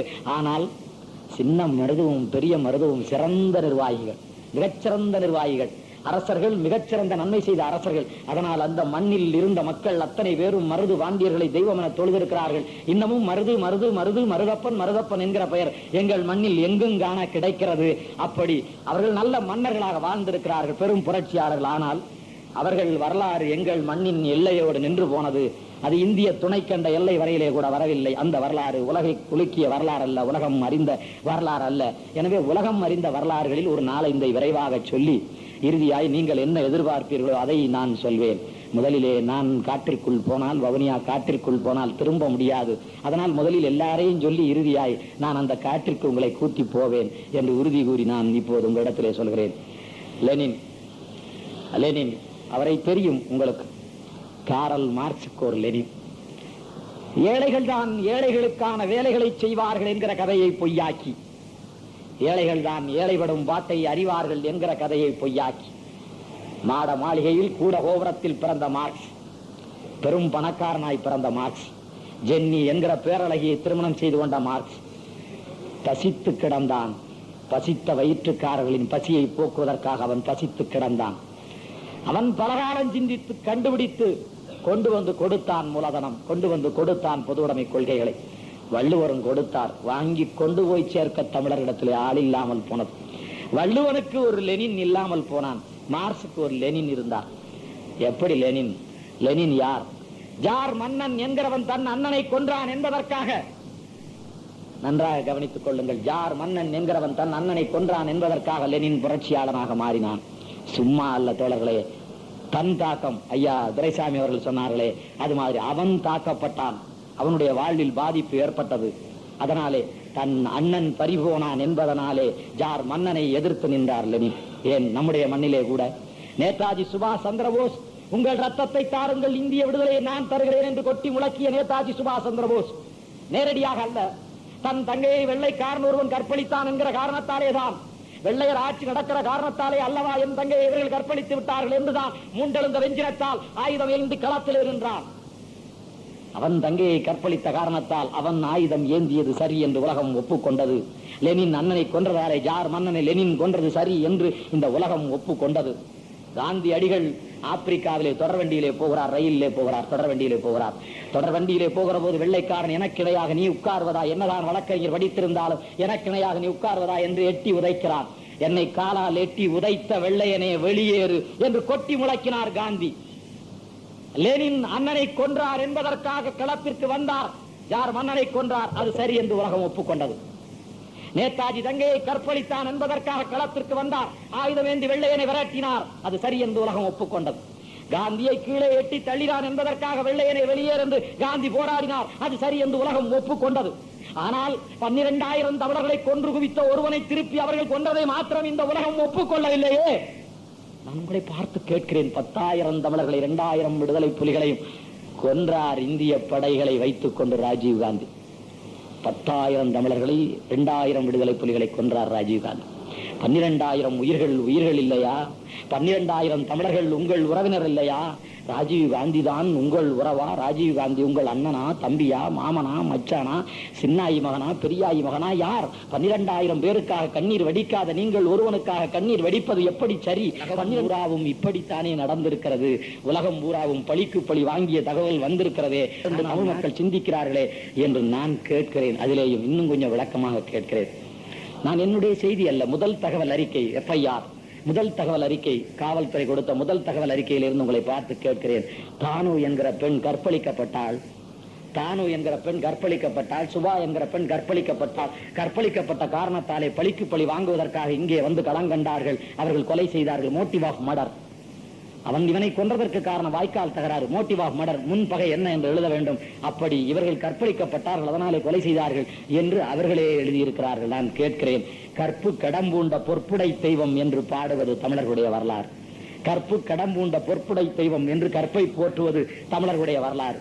கற்புடை பெண்டிர் பிறர் நெஞ்சுட்புகார், கற்புடைய பெண்கள் பிறன் உள்ளத்தில் புகவே மாட்டார். அதைத்தான் அண்ணன் காளிமுத்து சொன்னார். சில பெண்களை பார்த்தால் கும்பிடத் தோணுகிறது, சில பெண்களை பார்த்தால் கூப்பிடத் தோணுகிறது என்று சொல்லி அவருடைய முகத்திலே அந்த தோற்றம் வந்துவிடும். ஒரு நாடகக்காரனுக்கு இரவெல்லாம் விழித்து நாடகக்காரன் முகத்தோற்றம் வந்துவிடும். குடும்ப பெண்ணுக்கு குடும்ப பெண் முகத்தோற்றம் வந்துவிடும். அப்படி இப்படி பெண்ணுக்கு அப்படி இப்படி தோற்றம் தன்னாலே வந்துவிடும். கற்புடை பெண் பிறர் நெஞ்சுள் புகார் என்று சொல்லியிருக்கிறார்கள். கற்பு கற்பு கற்பு என்று கற்பு பெரிதாக போற்றப்படுகிற மண்ணில் கற்பை பறித்தவனை கொலை செய்தார்கள் என்று சொல்கிறான். அது சரிதானே? ஏன் இப்படி சிந்திப்பதற்கு கூட உங்களுக்கு நெஞ்சில் தெம்பில்லாமல் திராணி இல்லாமல் போனது என்று நான் கேட்கிறேன். சொல்லுங்கள் தமிழர்களை, நான் கேட்கிறேன். மார்க்சுக்கு லெனின் கிடைத்தான், வள்ளுவருக்கு ஒரு லெனின் கிடைக்கவில்லை. அந்த லெனின் என்னவெல்லாம் சொன்னார். அவருடைய புரட்சி உங்களுக்கு தெரியும், அதை நான் விளக்க வேண்டிய ருசிய புரட்சி ஒரு மாதிரி அடங்கி போய்விட்டது. நான் எது வெற்றி பெற்றதோ அதைத்தான் கொஞ்சம் கூடுதலாக எடுத்துக்கொள்ள போகிறேன். நான் உங்களிடத்தில் கேட்கிறேன், மார்க்சுக்கு லெனின், அந்த லெனின் இருக்கிறாரே, அவர் சொல்லுகிறார், என் தாய்மொழியில் இந்த மண்ணில் இடது பொது உடைமை வலது பொது உடைமை என்று சொல்லிக் கொண்டு திரிகிற பொது உடைமையாளர்கள் இந்த மண்ணில் தமிழுக்கு துரோகம் செய்து கொண்டிருக்கிறார்கள். ஆனால் லெனின் என்ன சொல்கிறார்? என் தாய்மொழியான ருசிய மொழியில் வேறெந்த மொழியும் கலக்கக்கூடாது என்று நான் விரும்புகிறேன். என்னுடைய ருசிய மொழியில் வேறெந்த மொழியும் கலக்கக்கூடாது என்று நான் விரும்புகிறேன் என்று தெளிவாக லெனின் எழுதி வைத்திருக்கிறார். ருசிய மண்ணில் பல்வேறு மொழிகள் இருக்கிறது. மார்க்ஸ் லெனினுடைய மொழி ருசிய மொழி. தன்னுடைய மொழி ருசிய மொழியாக இருந்த போதிலும் ருசிய மொழியை ஆட்சி மொழி என்று எழுதி தன்னுடைய மொழியை முன்னாலே தூக்கி வைக்க முனையவில்லை. எல்லா மொழிகளும் ஆட்சி மொழி என்று சொல்லி இருக்கிறார் லெனின். முதல் புரட்சியாளரான லெனின் மொழி கொள்கையில் எப்படி இருந்திருக்கிறார் என்று பாருங்கள். தன் மொழியில் கலப்பே கூடாது என்று சொல்லியிருக்கிறார். இங்கே இருக்கிறவனை கேட்டால் 10ஆம் பசடிகள் தனித்தமிழ் இயக்கம் பேசுகிறார்கள் என்று சொல்வார்கள். இங்கே இருக்கிறவெல்லாம் கேட்டால் அதிமேதாவிகள் எல்லாம் கலக்க வேண்டும் என்பார்கள். எல்லாம் ஒன்றாய் கலந்தால் தான் பிடிக்கும், அதனால்தான் மொழி வளரும் என்றெல்லாம் சொல்லுவார்கள். ஆனால் மார்க்ஸ் லெனின் அவர்கள் சொல்கிறார்கள் எதுவும் கலக்கக்கூடாது என்று சொல்கிறார்கள். நான் உங்களை பார்த்து கேட்கிறேன், பிரெஞ்சு நாட்டில் அகர முதலி வெளியிடுகிறார்கள். அந்த அகர முதலி பிரெஞ்சில் இருக்கிற சொற்கள் எல்லாம் வெளியிடுகிறார்கள். இந்த சொல்லுக்கு என்ன பொருள் என்று வெளியிடுகிறார்கள். அப்படி வெளியிட்ட போது அந்த பிரெஞ்சு அகர முதலிலே 8 ஆங்கில சொற்கள் இருக்கிறது. 8 ஆங்கில சொற்கள் இருக்கிறது. அந்த 8 ஆங்கில சொற்கள் இருக்கக்கூடாது என்று நீதிமன்றத்தில் பல பேர் வழக்கு தொடுத்திருக்கிறார். பிரெஞ்சு மொழியிலே 8 ஆங்கில சொற்கள் இருக்கக்கூடாது என்று பல பேர் நீதிமன்றத்திலேயே வழக்கு தொடுத்திருக்கிறார்கள். நான் உங்களை கேட்கிறேன், நம்முடைய தமிழ் என்ன கதியாயிருக்கிறது? எவ்வளவு மொழி கலந்து போயிருக்கிறது? நான் சாதாரணமாக சொல்கிறேன். அவன் சொல்கிற பழக்கத்துக்கு அந்த சொற்களை அப்படியே எழுதி விடலாம் என்று சொல்கிறார்கள். முதலிலே வடமொழிதான் இருக்க வேண்டும் என்றார்கள். நாங்கள் வடமொழியை எதிர்த்து வென்றோம். பிறகு இந்தி இருக்க வேண்டும் என்றார்கள். நாங்கள் இந்தியை எதிர்த்து வென்றோம். இந்தியை கொண்டு வந்த ராஜாஜியை ஹிந்தி நெவர் என்று சொல்லி இங்கிலீஷ் எவர் என்று சேர்த்து சொல்லிவிட்டார். அவர் சொல்லுகிற போதே பக்கா நம்முடைய ஆட்கள் ஹிந்தி இல்லை என்று ராஜாஜி சொன்ன கைதட்டி விட்டார்கள். அதற்கு பிறகு ராஜாஜி சொல்கிறார் ஹிந்தி நெவர், இங்கிலீஷ் எவர் என்று சொல்லிவிட்டார். அடுத்த கட்டம் போட்டார். முதல்ல வடமொழி வேண்டாம் என்றோம், இந்தி என்றார்கள். இந்தி வேண்டாம் என்று சொன்னோம், ஆங்கிலம் என்றார்கள். ஆங்கிலம் வேண்டாம் என்று இப்போது நாம் சொல்ல தொடங்கி இருக்கிறோம். இப்போது அவர்கள் கலப்பு தமிழ் என்று சொல்கிறார்கள். ஒரே ஒரு சொல்லோடு முடித்துக் கொள்கிறேன். அவர்கள் சொல்கிறார் எனக்கு எர்னியா இருக்கிறது. எர்னியானா எல்லாரும் எர்னியான்னு சொல்றாரு. எர்னியா ஒரு வியாதி, எர்னியா தெரியும், அவ்வளவுதான். ஆனா எர்னியா என்றால் என்ன? அது வேறு மொழியில் இருப்பதாலே எர்னியா என்றால் என்ன என்று உனக்கு தெரியாது. நீ கையாள்கிறாய், உனக்கு பழக்கமான சொல்தான், ஆனால் அது என்ன என்று உனக்கு தெரியாது. ஆனால் தமிழில் அது சொல்லப்படுகிற போது உனக்கு தெரியும். எர்னியா என்றால் ஒண்ணுல குடல் இறக்கம். இது கூட குடல் பெருத்து போச்சு. வயிறு பெருக்கிறேன், வயிறுனா இது மட்டும் புதா இல்ல, குடல் பெருசாகுது. அதனால குடல் இறங்குறது, குடல் இறக்கம். எர்னியானா குடல் இறக்கம். இந்த குடல் இங்க இதுக்கு மேல இருக்க வேண்டிய குடல் இறங்குது. இறங்கினா சிறுநீர் பையில அமைக்கி, சிறுநீர் விதையில அமைக்கி ஆளை காலி பண்ணிடும். அதனால குடல் இறக்கம் அது புரிஞ்சிருது உடனே. சொல்லப்படுகிற போதே குடல் இறக்கம் என்றால் என்ன என்று புரிகிறது. எர்னியா என்றால் என்னன்னு புரியாது. அதான் நாங்கள் சொல்றோம், தமிழில் தான் இருக்க வேண்டும், கலப்பாக இருக்கக்கூடாது என்று சொல்கிறோம். லெனின் கலப்பாக இருக்கக்கூடாது என்று சொன்னவர் அந்த மன்னரை எதிர்த்து போராடிய அந்த மாபெரும் பொது உடைமையாளன் லெனின். அவனுடைய புரட்சி பற்றியெல்லாம் சொன்னால் நீண்ட நேரம் ஆய்விடும். ருஷ்ய மண்ணில் பொது உடைமை பூப்பதற்கும் காய்ப்பதற்கும் கனிவதற்கும் காரணமாய் இருந்தவர், உலகை குலுக்கிய புரட்சியாளர்களில் எல்லாராலும் போற்றப்படுகிறவர். அந்த மண்ணில் இருந்து எழுந்த தாய் என்கிற புத்தகம் ஏற்கனவே ஒரு மோசமான மொழிபெயர்ப்பு, படிக்க முடியாமல் இருந்தது. இப்போது தாய் நம்மை போல் நல்ல தமிழர்களாலே மொழிபெயர்க்கப்பட்டு மிக அருமையாக படிக்க படிக்க படிக்க படிக்க ஒரு 10 தடவை படிக்கலாமா, 12 தடவை படிக்கலாமா என்று தோன்றும்படியா இருக்கிறது. படித்து பாருங்கள். இரண்டாவது நெல்சன் மேண்டலோ. உங்களுக்கு தெரியும், நம்முடைய சொந்தக்காரர், நம்மை விட கருப்பர், நம்முடைய சொந்தக்காரர், நம் பக்கத்தில் நம்மோடு ஒன்றாக இருந்தவர். நம்முடைய நிலம் கடலுக்குள் போன காரணத்தால் அவருடைய நிலமும் நம்முடைய நிலமும் பிரிந்து போனது. நெல்சன் மேண்டலோ கருப்பின மக்களின் தலைவன், நம்முடைய சொந்தக்காரர். உங்களுக்கு தெரியும், அவர் கூட ஒரு அரச பரம்பரையிலே பிறந்தவர், ஒரு குறுநில மன்னர் பரம்பரையிலே பிறந்தவர். அந்த பகுதியில் 120க்கும் மேலான மரபினங்கள் வாழ்கிறது. இங்கே கூட தமிழன் என்று தொடக்க காலத்திலே இருந்து சொல்லி இருப்பானே, ஆனால் இந்த சோறு வந்திருக்காது. ஆனால் சேரன், சோழன், பாண்டியன் என்று குடி வழியாலே இவன் பிரிந்து பேசியதாலே குடி வழியிலே இருந்து குல வழிக்கு போய், குல வழியிலே இருந்து ஜாதி வழிக்கு போய், ஜாதி வழிக்கு பின்பு மாத வழிக்கு போய், எல்லா வழிக்கும் போய் தொலைந்து விட்டது. அதுபோல அவர்கள் 120 மரபினங்களால் பிரிக்கப்பட்டு, அவர்கள் கருப்பர்கள், ஆனால் 120 இனங்களாக பிரிந்து வாழ்ந்தார்கள். 120 வகையான மரபு மொழிகளை பேசினார்கள். ஆனால் அவன் கூட, அந்த காட்டில் வாழ்ந்த அந்த கருப்பன் கூட, கல்வியறிவு இல்லாத அந்த கருப்பன் கூட, தலைவர்கள் இல்லாத அந்த கருப்பன் கூட, எதுவும் இல்லாத அந்த கருப்பன் கூட உங்களை போல் அடிமையாக இல்லை. அந்த கருப்பின மக்களின் மீது பிரெஞ்சு ஆதிக்கம் செலுத்தியது, அந்த கருப்பின மக்களின் மீது ஆங்கிலம் ஆதிக்கம் செலுத்தியது, அந்த கருப்பின மக்களின் மீது இஸ்லாமிய மதம் ஆதிக்கம் செலுத்தியது, அந்த கருப்பின மக்களின் மீது. மேண்டலோ 27 ஆண்டு காலம் சிறையில் இருந்தார். நெல்சன் மேண்டலோ 27 ஆண்டு காலம் சிறையில் இருந்தார். நெல்சன் மேண்டலோ இன்றைக்கு நமக்கு ஆதரவாக இருக்கிறார். என்ன காரணம்? நெல்சன் மேண்டலோ சிறைக்குள் இருந்த போதும் நெல்சன் மேண்டலோடைய அரசியல் இயக்கம், நெல்சன் மேண்டலோடைய போர் இயக்கம் இரண்டும் நடந்தது. அவனுடைய அரசியல் இயக்கமும் படையும் நடந்தது. அவன் சிறைக்குள் இருந்தான். இரண்டும் நடந்தது. இரண்டும் தொய்வில்லாமல் நடந்தது. இரண்டும் தொய்வில்லாமல் நடப்பதற்கு யார் காரணம்? நீங்கள் காரணம். தெரியுமா இந்த வரலாறு தமிழர்களே? யார் காரணம்? நீங்கள் காரணம். தமிழீழ மண்ணிலே இருந்து விடுதலை புலிகள் இயக்கம் தொடக்கப்பட்ட காலத்தில் முதலாக இருந்த 23 பேரில் ஒருவன். இந்த 23 பேர் கொண்ட இயக்கம் 2ஆக பிரிந்த போது 2 பக்கத்தில் எந்த பக்கம் போவதென்று தெரியாமல் இருவரோடும் இருக்க மாட்டேன் என்று சொல்லி இங்கே இருந்து புறப்பட்டு போய் தென்னாப்பிரிக்காவிலே போய் தென்னாப்பிரிக்க விடுதலை இயக்கத்துக்கு நான் நாளாகிறேன் என்று சேர்ந்து நெல்சன் மேண்டலோவுடைய தென்னாப்பிரிக்க விடுதலை இயக்கத்தினுடைய அரசியல் அறிவுரையாளராகவும் ஆயுத அறிவுரையாளராகவும் மாறினான் என் அண்ணன் வசந்தி. ஒரு நாள் காலை என் வீட்டில் இந்தியாவில் இருக்கிற செய்தியாளர்கள் எல்லாம் குவிந்து கிடந்தார்கள். அதுவோ ஒரு சின்னஞ்சிறிய வீடு, 300 ரூபாய் வாடகையில நான் குடியிருந்தேன். அன்றைக்கு இந்தியாவில் இருக்கிற எல்லா செய்தியாளர்களும், அனிதா பிரதாப் என்கிற அந்த பெண்மணி உட்பட எல்லா செய்தியாளர்களும் குழுமி இருந்தார்கள். என்னுடைய பகுதியில் இருந்த காவல்துறை அதிகாரிகள் எல்லாரும் குழுமி இருந்தார்கள். வழக்கம் போல் எவனையும் சட்டை செய்யாமல் இருக்கிற நான் எழுந்து வந்து ஏன் இங்கு நிற்கிறீர்கள் என்று கேட்டேன். உங்களை பார்க்கத்தான் ஒரு ஆள் தென்னாப்பிரிக்காவில் இருந்து வருகிறார், வசந்தி என்று அவருக்கு பெயர் என்று சொன்னார்கள். உங்களுக்கு சச்சாபா இதழ் வருகிறதா என்று கேட்டார்கள். தென்னாப்பிரிக்கா விடுதலை இயக்கத்தினுடைய சச்சாபா இதழ் எனக்கு வந்து கொண்டிருந்தது. நான் பணமே கட்டவில்லை. யார் அனுப்புகிறார் என்று எனக்கு தெரியாது. அது வந்து கொண்டிருந்தது. ஆமா வந்து கொண்டிருக்கிறது என்று சொன்னேன். அப்படியானால் தெரியாது என்கிறேன் என்று கேட்டார்கள். யாரோ அனுப்புகிறார்கள், படிக்கிறேன், எனக்கு தெரியாது என்று சொன்னேன். இல்லை, உங்களை பார்க்கத்தான் வருகிறார் என்று சொன்னார்கள். என்னை பார்க்க எனக்கு தெரியாமல் வருகிறார்களா? உங்களுக்கெல்லாம் எப்படி தெரிந்தது? எனக்கே தெரியவில்லை என்று கேட்டேன். என் வீடே கொள்ளாமல் பெரிய கூட்டம், உளவாளிகள் கூட்டம், இந்திய அரசினுடைய ராய் என்கிற உளவு பிரிவு, இந்திய அரசினுடைய ஐபி என்கிற உளவு பிரிவு, தமிழ்நாடு அரசினுடைய கியூ என்கிற உளவு பிரிவு, நம்முடைய பகுதியில் இருக்கிற செய்தியாளர் எல்லாரும் குவிந்து கிடக்கிறார்கள். ஒரு அரை மணி நேரம் கழித்து ஒரு சாதாரண ஆள் தோளில் தொங்கிய பையோடு, தலையில் போட்ட துண்டோடு விருட்டு விருட்டு நடந்து வந்து என் பக்கத்தில் உட்கார்ந்தார். எல்லாரும் இழந்து நின்றார்கள். அவனை பார்த்தால் பைத்தியக்காரன் மாதிரி இருந்தது. அவன்தான் தென்னாப்பிரிக்க விடுதலை இயக்கத்தினுடைய அறிவுரையாளன், ஆயுத அறிவுரையாளன், அரசியல் அறிவுரையாளன் வசந்தி என்று சொன்னார்கள். மெய்சிலிட்டு போனேன். தென்னாப்பிரிக்க விடுதலை இயக்கம் இவ்வளவு பெரிய மாபெரும் வெற்றி பெறுவதற்கு காரணம் ஒரு யாழ்ப்பாணன் தமிழன். அந்த யாழ்ப்பாணன் தமிழன் தான் போய் அந்த தென்னாப்பிரிக்க விடுதலை இயக்கத்தை கட்டி எடுத்தான். அந்த நெல்சன் மேண்டலோவுடைய விடுதலை இயக்கம் வெற்றி பெறுவதற்கு மிக பெரும் அடிப்படை காரணமாய் அமைந்தான். அந்த இயக்கம் வெள்ளைக்காரனை எதிர்த்து ஆயுதம் ஏந்தி போராடுவதற்காக அங்கே களங்கண்டான். சிறைச்சாலையில் 27 ஆண்டு காலம் நெல்சன் மேண்டலோ தன்னந்தனியாக சுண்ணாம்பு கிடங்கிலே வேலை செய்து தவித்து கிடந்தான். தன்னந்தனியாக 27 ஆண்டு காலம், ஒன்றல்ல இரண்டல்ல 27 ஆண்டு காலம். 27 ஆண்டு காலத்திற்கு பிறகு விடுதலை கிடைத்தது. விடுதலை கிடைத்த போது கூட எங்கள் தம்பி இப்போதும் சொல்லிக் கொண்டிருக்கிறான். அதுபோல விடுதலை கிடைத்த பிறகு தென்னாப்பிரிக்கா அந்த நாட்டு மக்கள் எல்லோரையும் ஒற்றுமைப்படுத்துவதில் தன் கவனத்தை செலுத்தினார். ஒரு நாடாக அந்த எந்திரத்தை ஓடவிட்டார். அதற்கு பிறகு ஒரு முறைக்கு மேல் இந்த நாட்டை ஆள நான் விரும்பவில்லை என்று விடைபெற்று சென்று விட்டார். அது மாத்திரமில்லை, அவரோடு வாழ்ந்த வின்னி அவள் இன்னொருவரை மணந்து கொள்ள அனுமதி கொடுத்தார். 58 அகவைக்கு மேலான இன்னொரு கைம்பெண்ணான ஒரு பெண்ணை தான் மனம் செய்து கொண்டார். இவ்வளவு புரட்சிகளையும் மிகச் சாதாரணமாக போகிற போக்கில் விட்டு வீசி விட்டு போனவன் நெல்சன் மேண்டலோ என்கிற மாமனிதன். இன்றைக்கு நெல்சன் மேண்டலோவுடைய தென்னாப்பிரிக்க நாடு தமிழீழ நாட்டை ஏற்பிசைவு செய்ய அங்கீகரிக்க தயார் என்று அறிவித்திருக்கிற நாடுகளில் ஒன்று, பேச தயார் என்று அறிவித்திருக்கிற நாடுகளில் ஒன்று. அப்படி நெல்சன் மேண்டலோ நான் பார்க்கிறேன். மாவோ மாவோ மாவோ மாபெரும் கவிஞன் மாவோ. சீனர்கள் முட்டாள்கள். சீனர்களைப் போல் முட்டாள்கள் உலகத்தில் எவனும் இல்லை. ஒரு ஊதுவத்தியை மேசையின் மீது ஏற்றி வைத்து ஊதுவத்தி புகை எந்த பக்கம் போகிறதோ அந்த பக்கத்தில் போகக்கூடிய முட்டாள்கள் என்று உலகம் சீனர்களை கேலி செய்த வரலாறு உண்டு.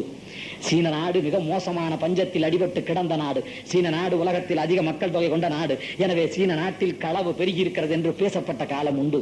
தொடர் வண்டியில் மாவோ போகிறார். மாவோவுக்கு பக்கத்தில் உலக நாட்டுக்காரர்கள் எல்லாம் போகிறார்கள். போகிற போது அந்த வண்டி நிறுத்தப்பட்ட வண்டியில் கத்தியை காட்டி மாவோவிடமே கொள்ளையடித்துக் கொண்டு போகிறார்கள். அந்த காட்சியை உலகம் பார்க்கிறது. மாவோ போர் தொடங்கிய காலத்தில் சீனாவுடைய நிலை இதுதான். சீன மக்கள் அறிவில்லாதவர்களாக இருந்தார்கள். சீன மக்கள் பொருள் இல்லாதவர்களாக இருந்தார்கள். சீன நாடு திருடர்களின் நாடாக இருந்தது.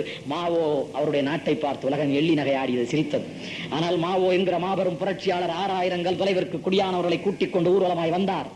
மாவோ என்கிற புரட்சியாளர் எதுவற்றி வஞ்சாமல் கிஞ்சிற்று கவலைப்படாமல் ஒரு மாபெரும் கவிஞன் செயலாளராக இருப்பான் என்பதற்கு எடுத்துக்காட்டாய் விளங்கினார்.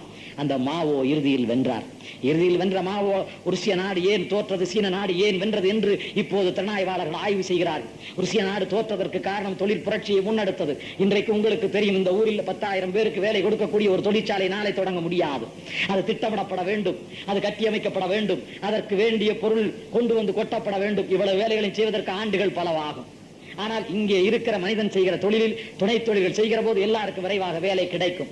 ருசிய நாடு என்பது தொழிற் புரட்சியை நம்பியது. ருசிய நாடு தொழிற்சாலைகளை தொடங்கி வேலை கொடுப்பதாய் சொன்னது. ஆனால் சீன நாட்டை உருவாக்கிய மாவோ என்கிறவன் மண்ணின் மைந்தன் சொன்னான், தொழிற்புரட்சி இந்த மண்ணில் இயல்வதில்லை, தொழிற்புரட்சி இந்த மண்ணில் சாத்தியமில்லை. இந்த மண்ணில் விவசாய புரட்சியே சாத்தியமாகும். விவசாய துணை தொழில்களை உருவாக்கி எங்கள் மக்களுக்கு பஞ்சம் பசி இல்லாமல் நான் காப்பாற்றுவேன் என்று சொன்னான். அந்த மண்ணில் உழவு தொழில் செய்கிறவன் எங்கள் ஊர் இன்றைக்கு பட்டினியாய் கிடக்கிறது என்று சொன்னால் 3 மாதம் மாத்திரமே விளைகிறது. எங்கள் புதுக்கோட்டை சீமை மானம் பார்த்த சீமை. புதுக்கோட்டை சீமையில் ஒரு போகம் விளைவதே பெரிய செய்தியாகும். 100 நாளில் பயிராகிறது. 100 நாளைக்கு கூட தண்ணீர் இல்லாமல் போகிறது. ஒரு போகம் பயிராகிறது. 3 மாதம் போக 9 மாதம் எங்களுக்கு குடிக்க தண்ணீர் இல்லாமல் போகிறது. எனவே இந்தியாவிலே சொல்கிறார்கள், என்ன செய்வது, என்ன செய்வது, இயற்கை கொடுமை, வெப்பதற்ப கொடுமை. அதனாலே 3 மாதம் விளைகிறது, 9 மாதம் இல்லாமல் போவதாலே 3 மாதம் சம்பாதித்து வைத்து 12 மாதம் சாப்பிடுகிற போது பட்டினி கிடக்கிறான் என்று சொல்கிறார்கள். அடமடையர்களே, அந்த ஐரோப்பிய நாட்டில் 3 மாதம் தான் வெயில் அடிக்கிறது, 9 மாதம் பனி கொட்டுகிறது.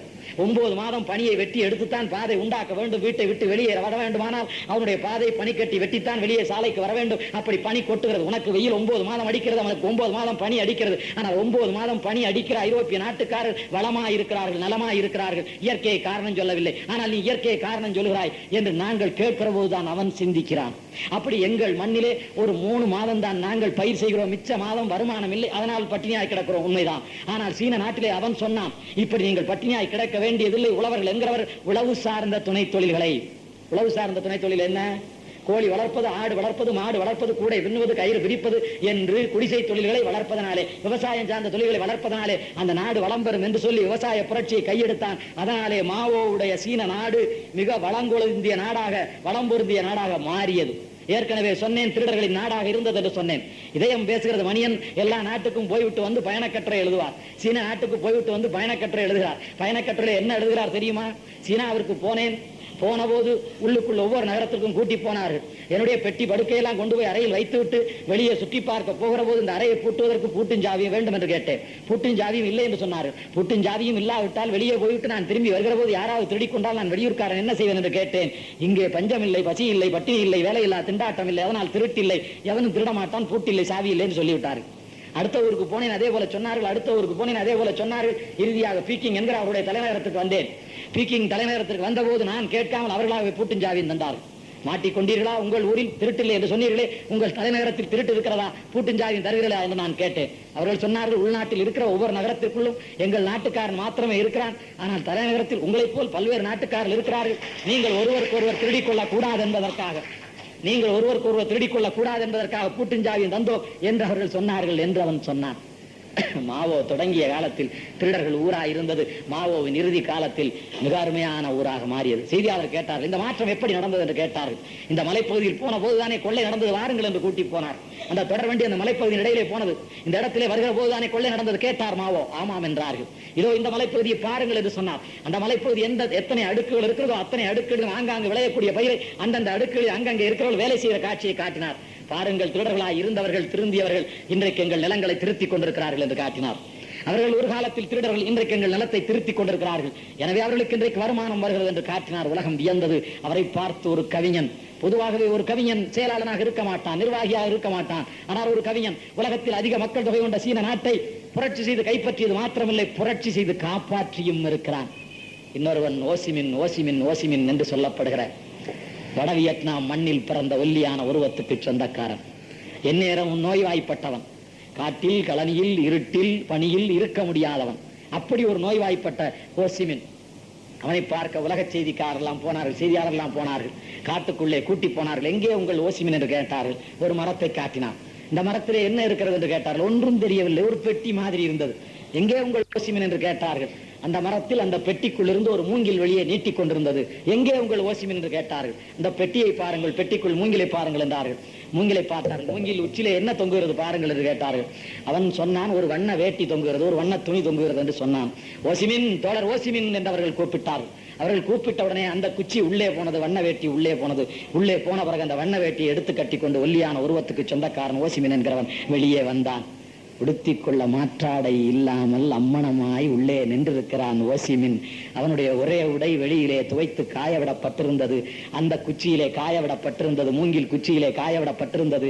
அதை உள்ளே எடுத்து அந்த மூங்கில் குச்சியில் இருந்த அந்த ஒரு வண்ண வேட்டியை கட்டிக்கொண்டு உலக செய்தியாளர்களை பார்க்க வந்தான். உலகத்தை வியக்க வைத்த ஓசிமின். வட வியட்நாம் மண் எங்கள் சீமையில இருந்து சைகோன் நகரத்திற்கு போனவர்கள் ஏராளம். இன்னும் சைகோனிலே ஏராளமான பேர் இருக்கிறார்கள். அந்த வட வியட்நாம் மண்ணிலே 7.5 ஆண்டு காலம் 17 லட்சம் படை வீரர்கள், அமெரிக்க படை வீரர்கள் முகாமிட்டார்கள். ஒரு சின்னஞ்சிறிய நாட்டில் 7.5 ஆண்டு காலம் படை வீரர்கள் முகாமிட்டும் அவர்களை பிடிக்கவே முடியவில்லை.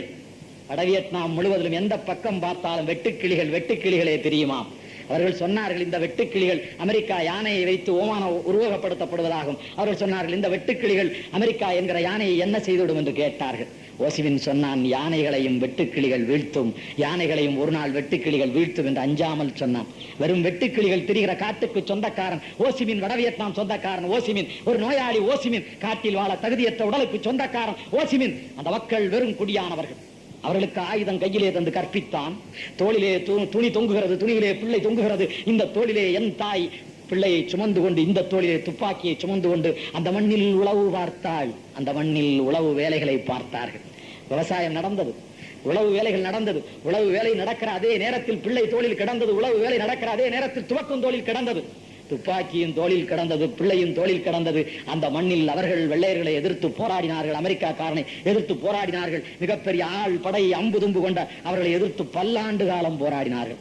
இறுதியாய் தோற்றேன் என்று அமெரிக்க பட்டாளம் பின்வாங்கி வெளியே வந்தது. ஓசிமின் என்கிற மனிதன் உலகம் பார்க்க, எல்லாரும் பார்க்க ஆசைப்பட்டார்கள்.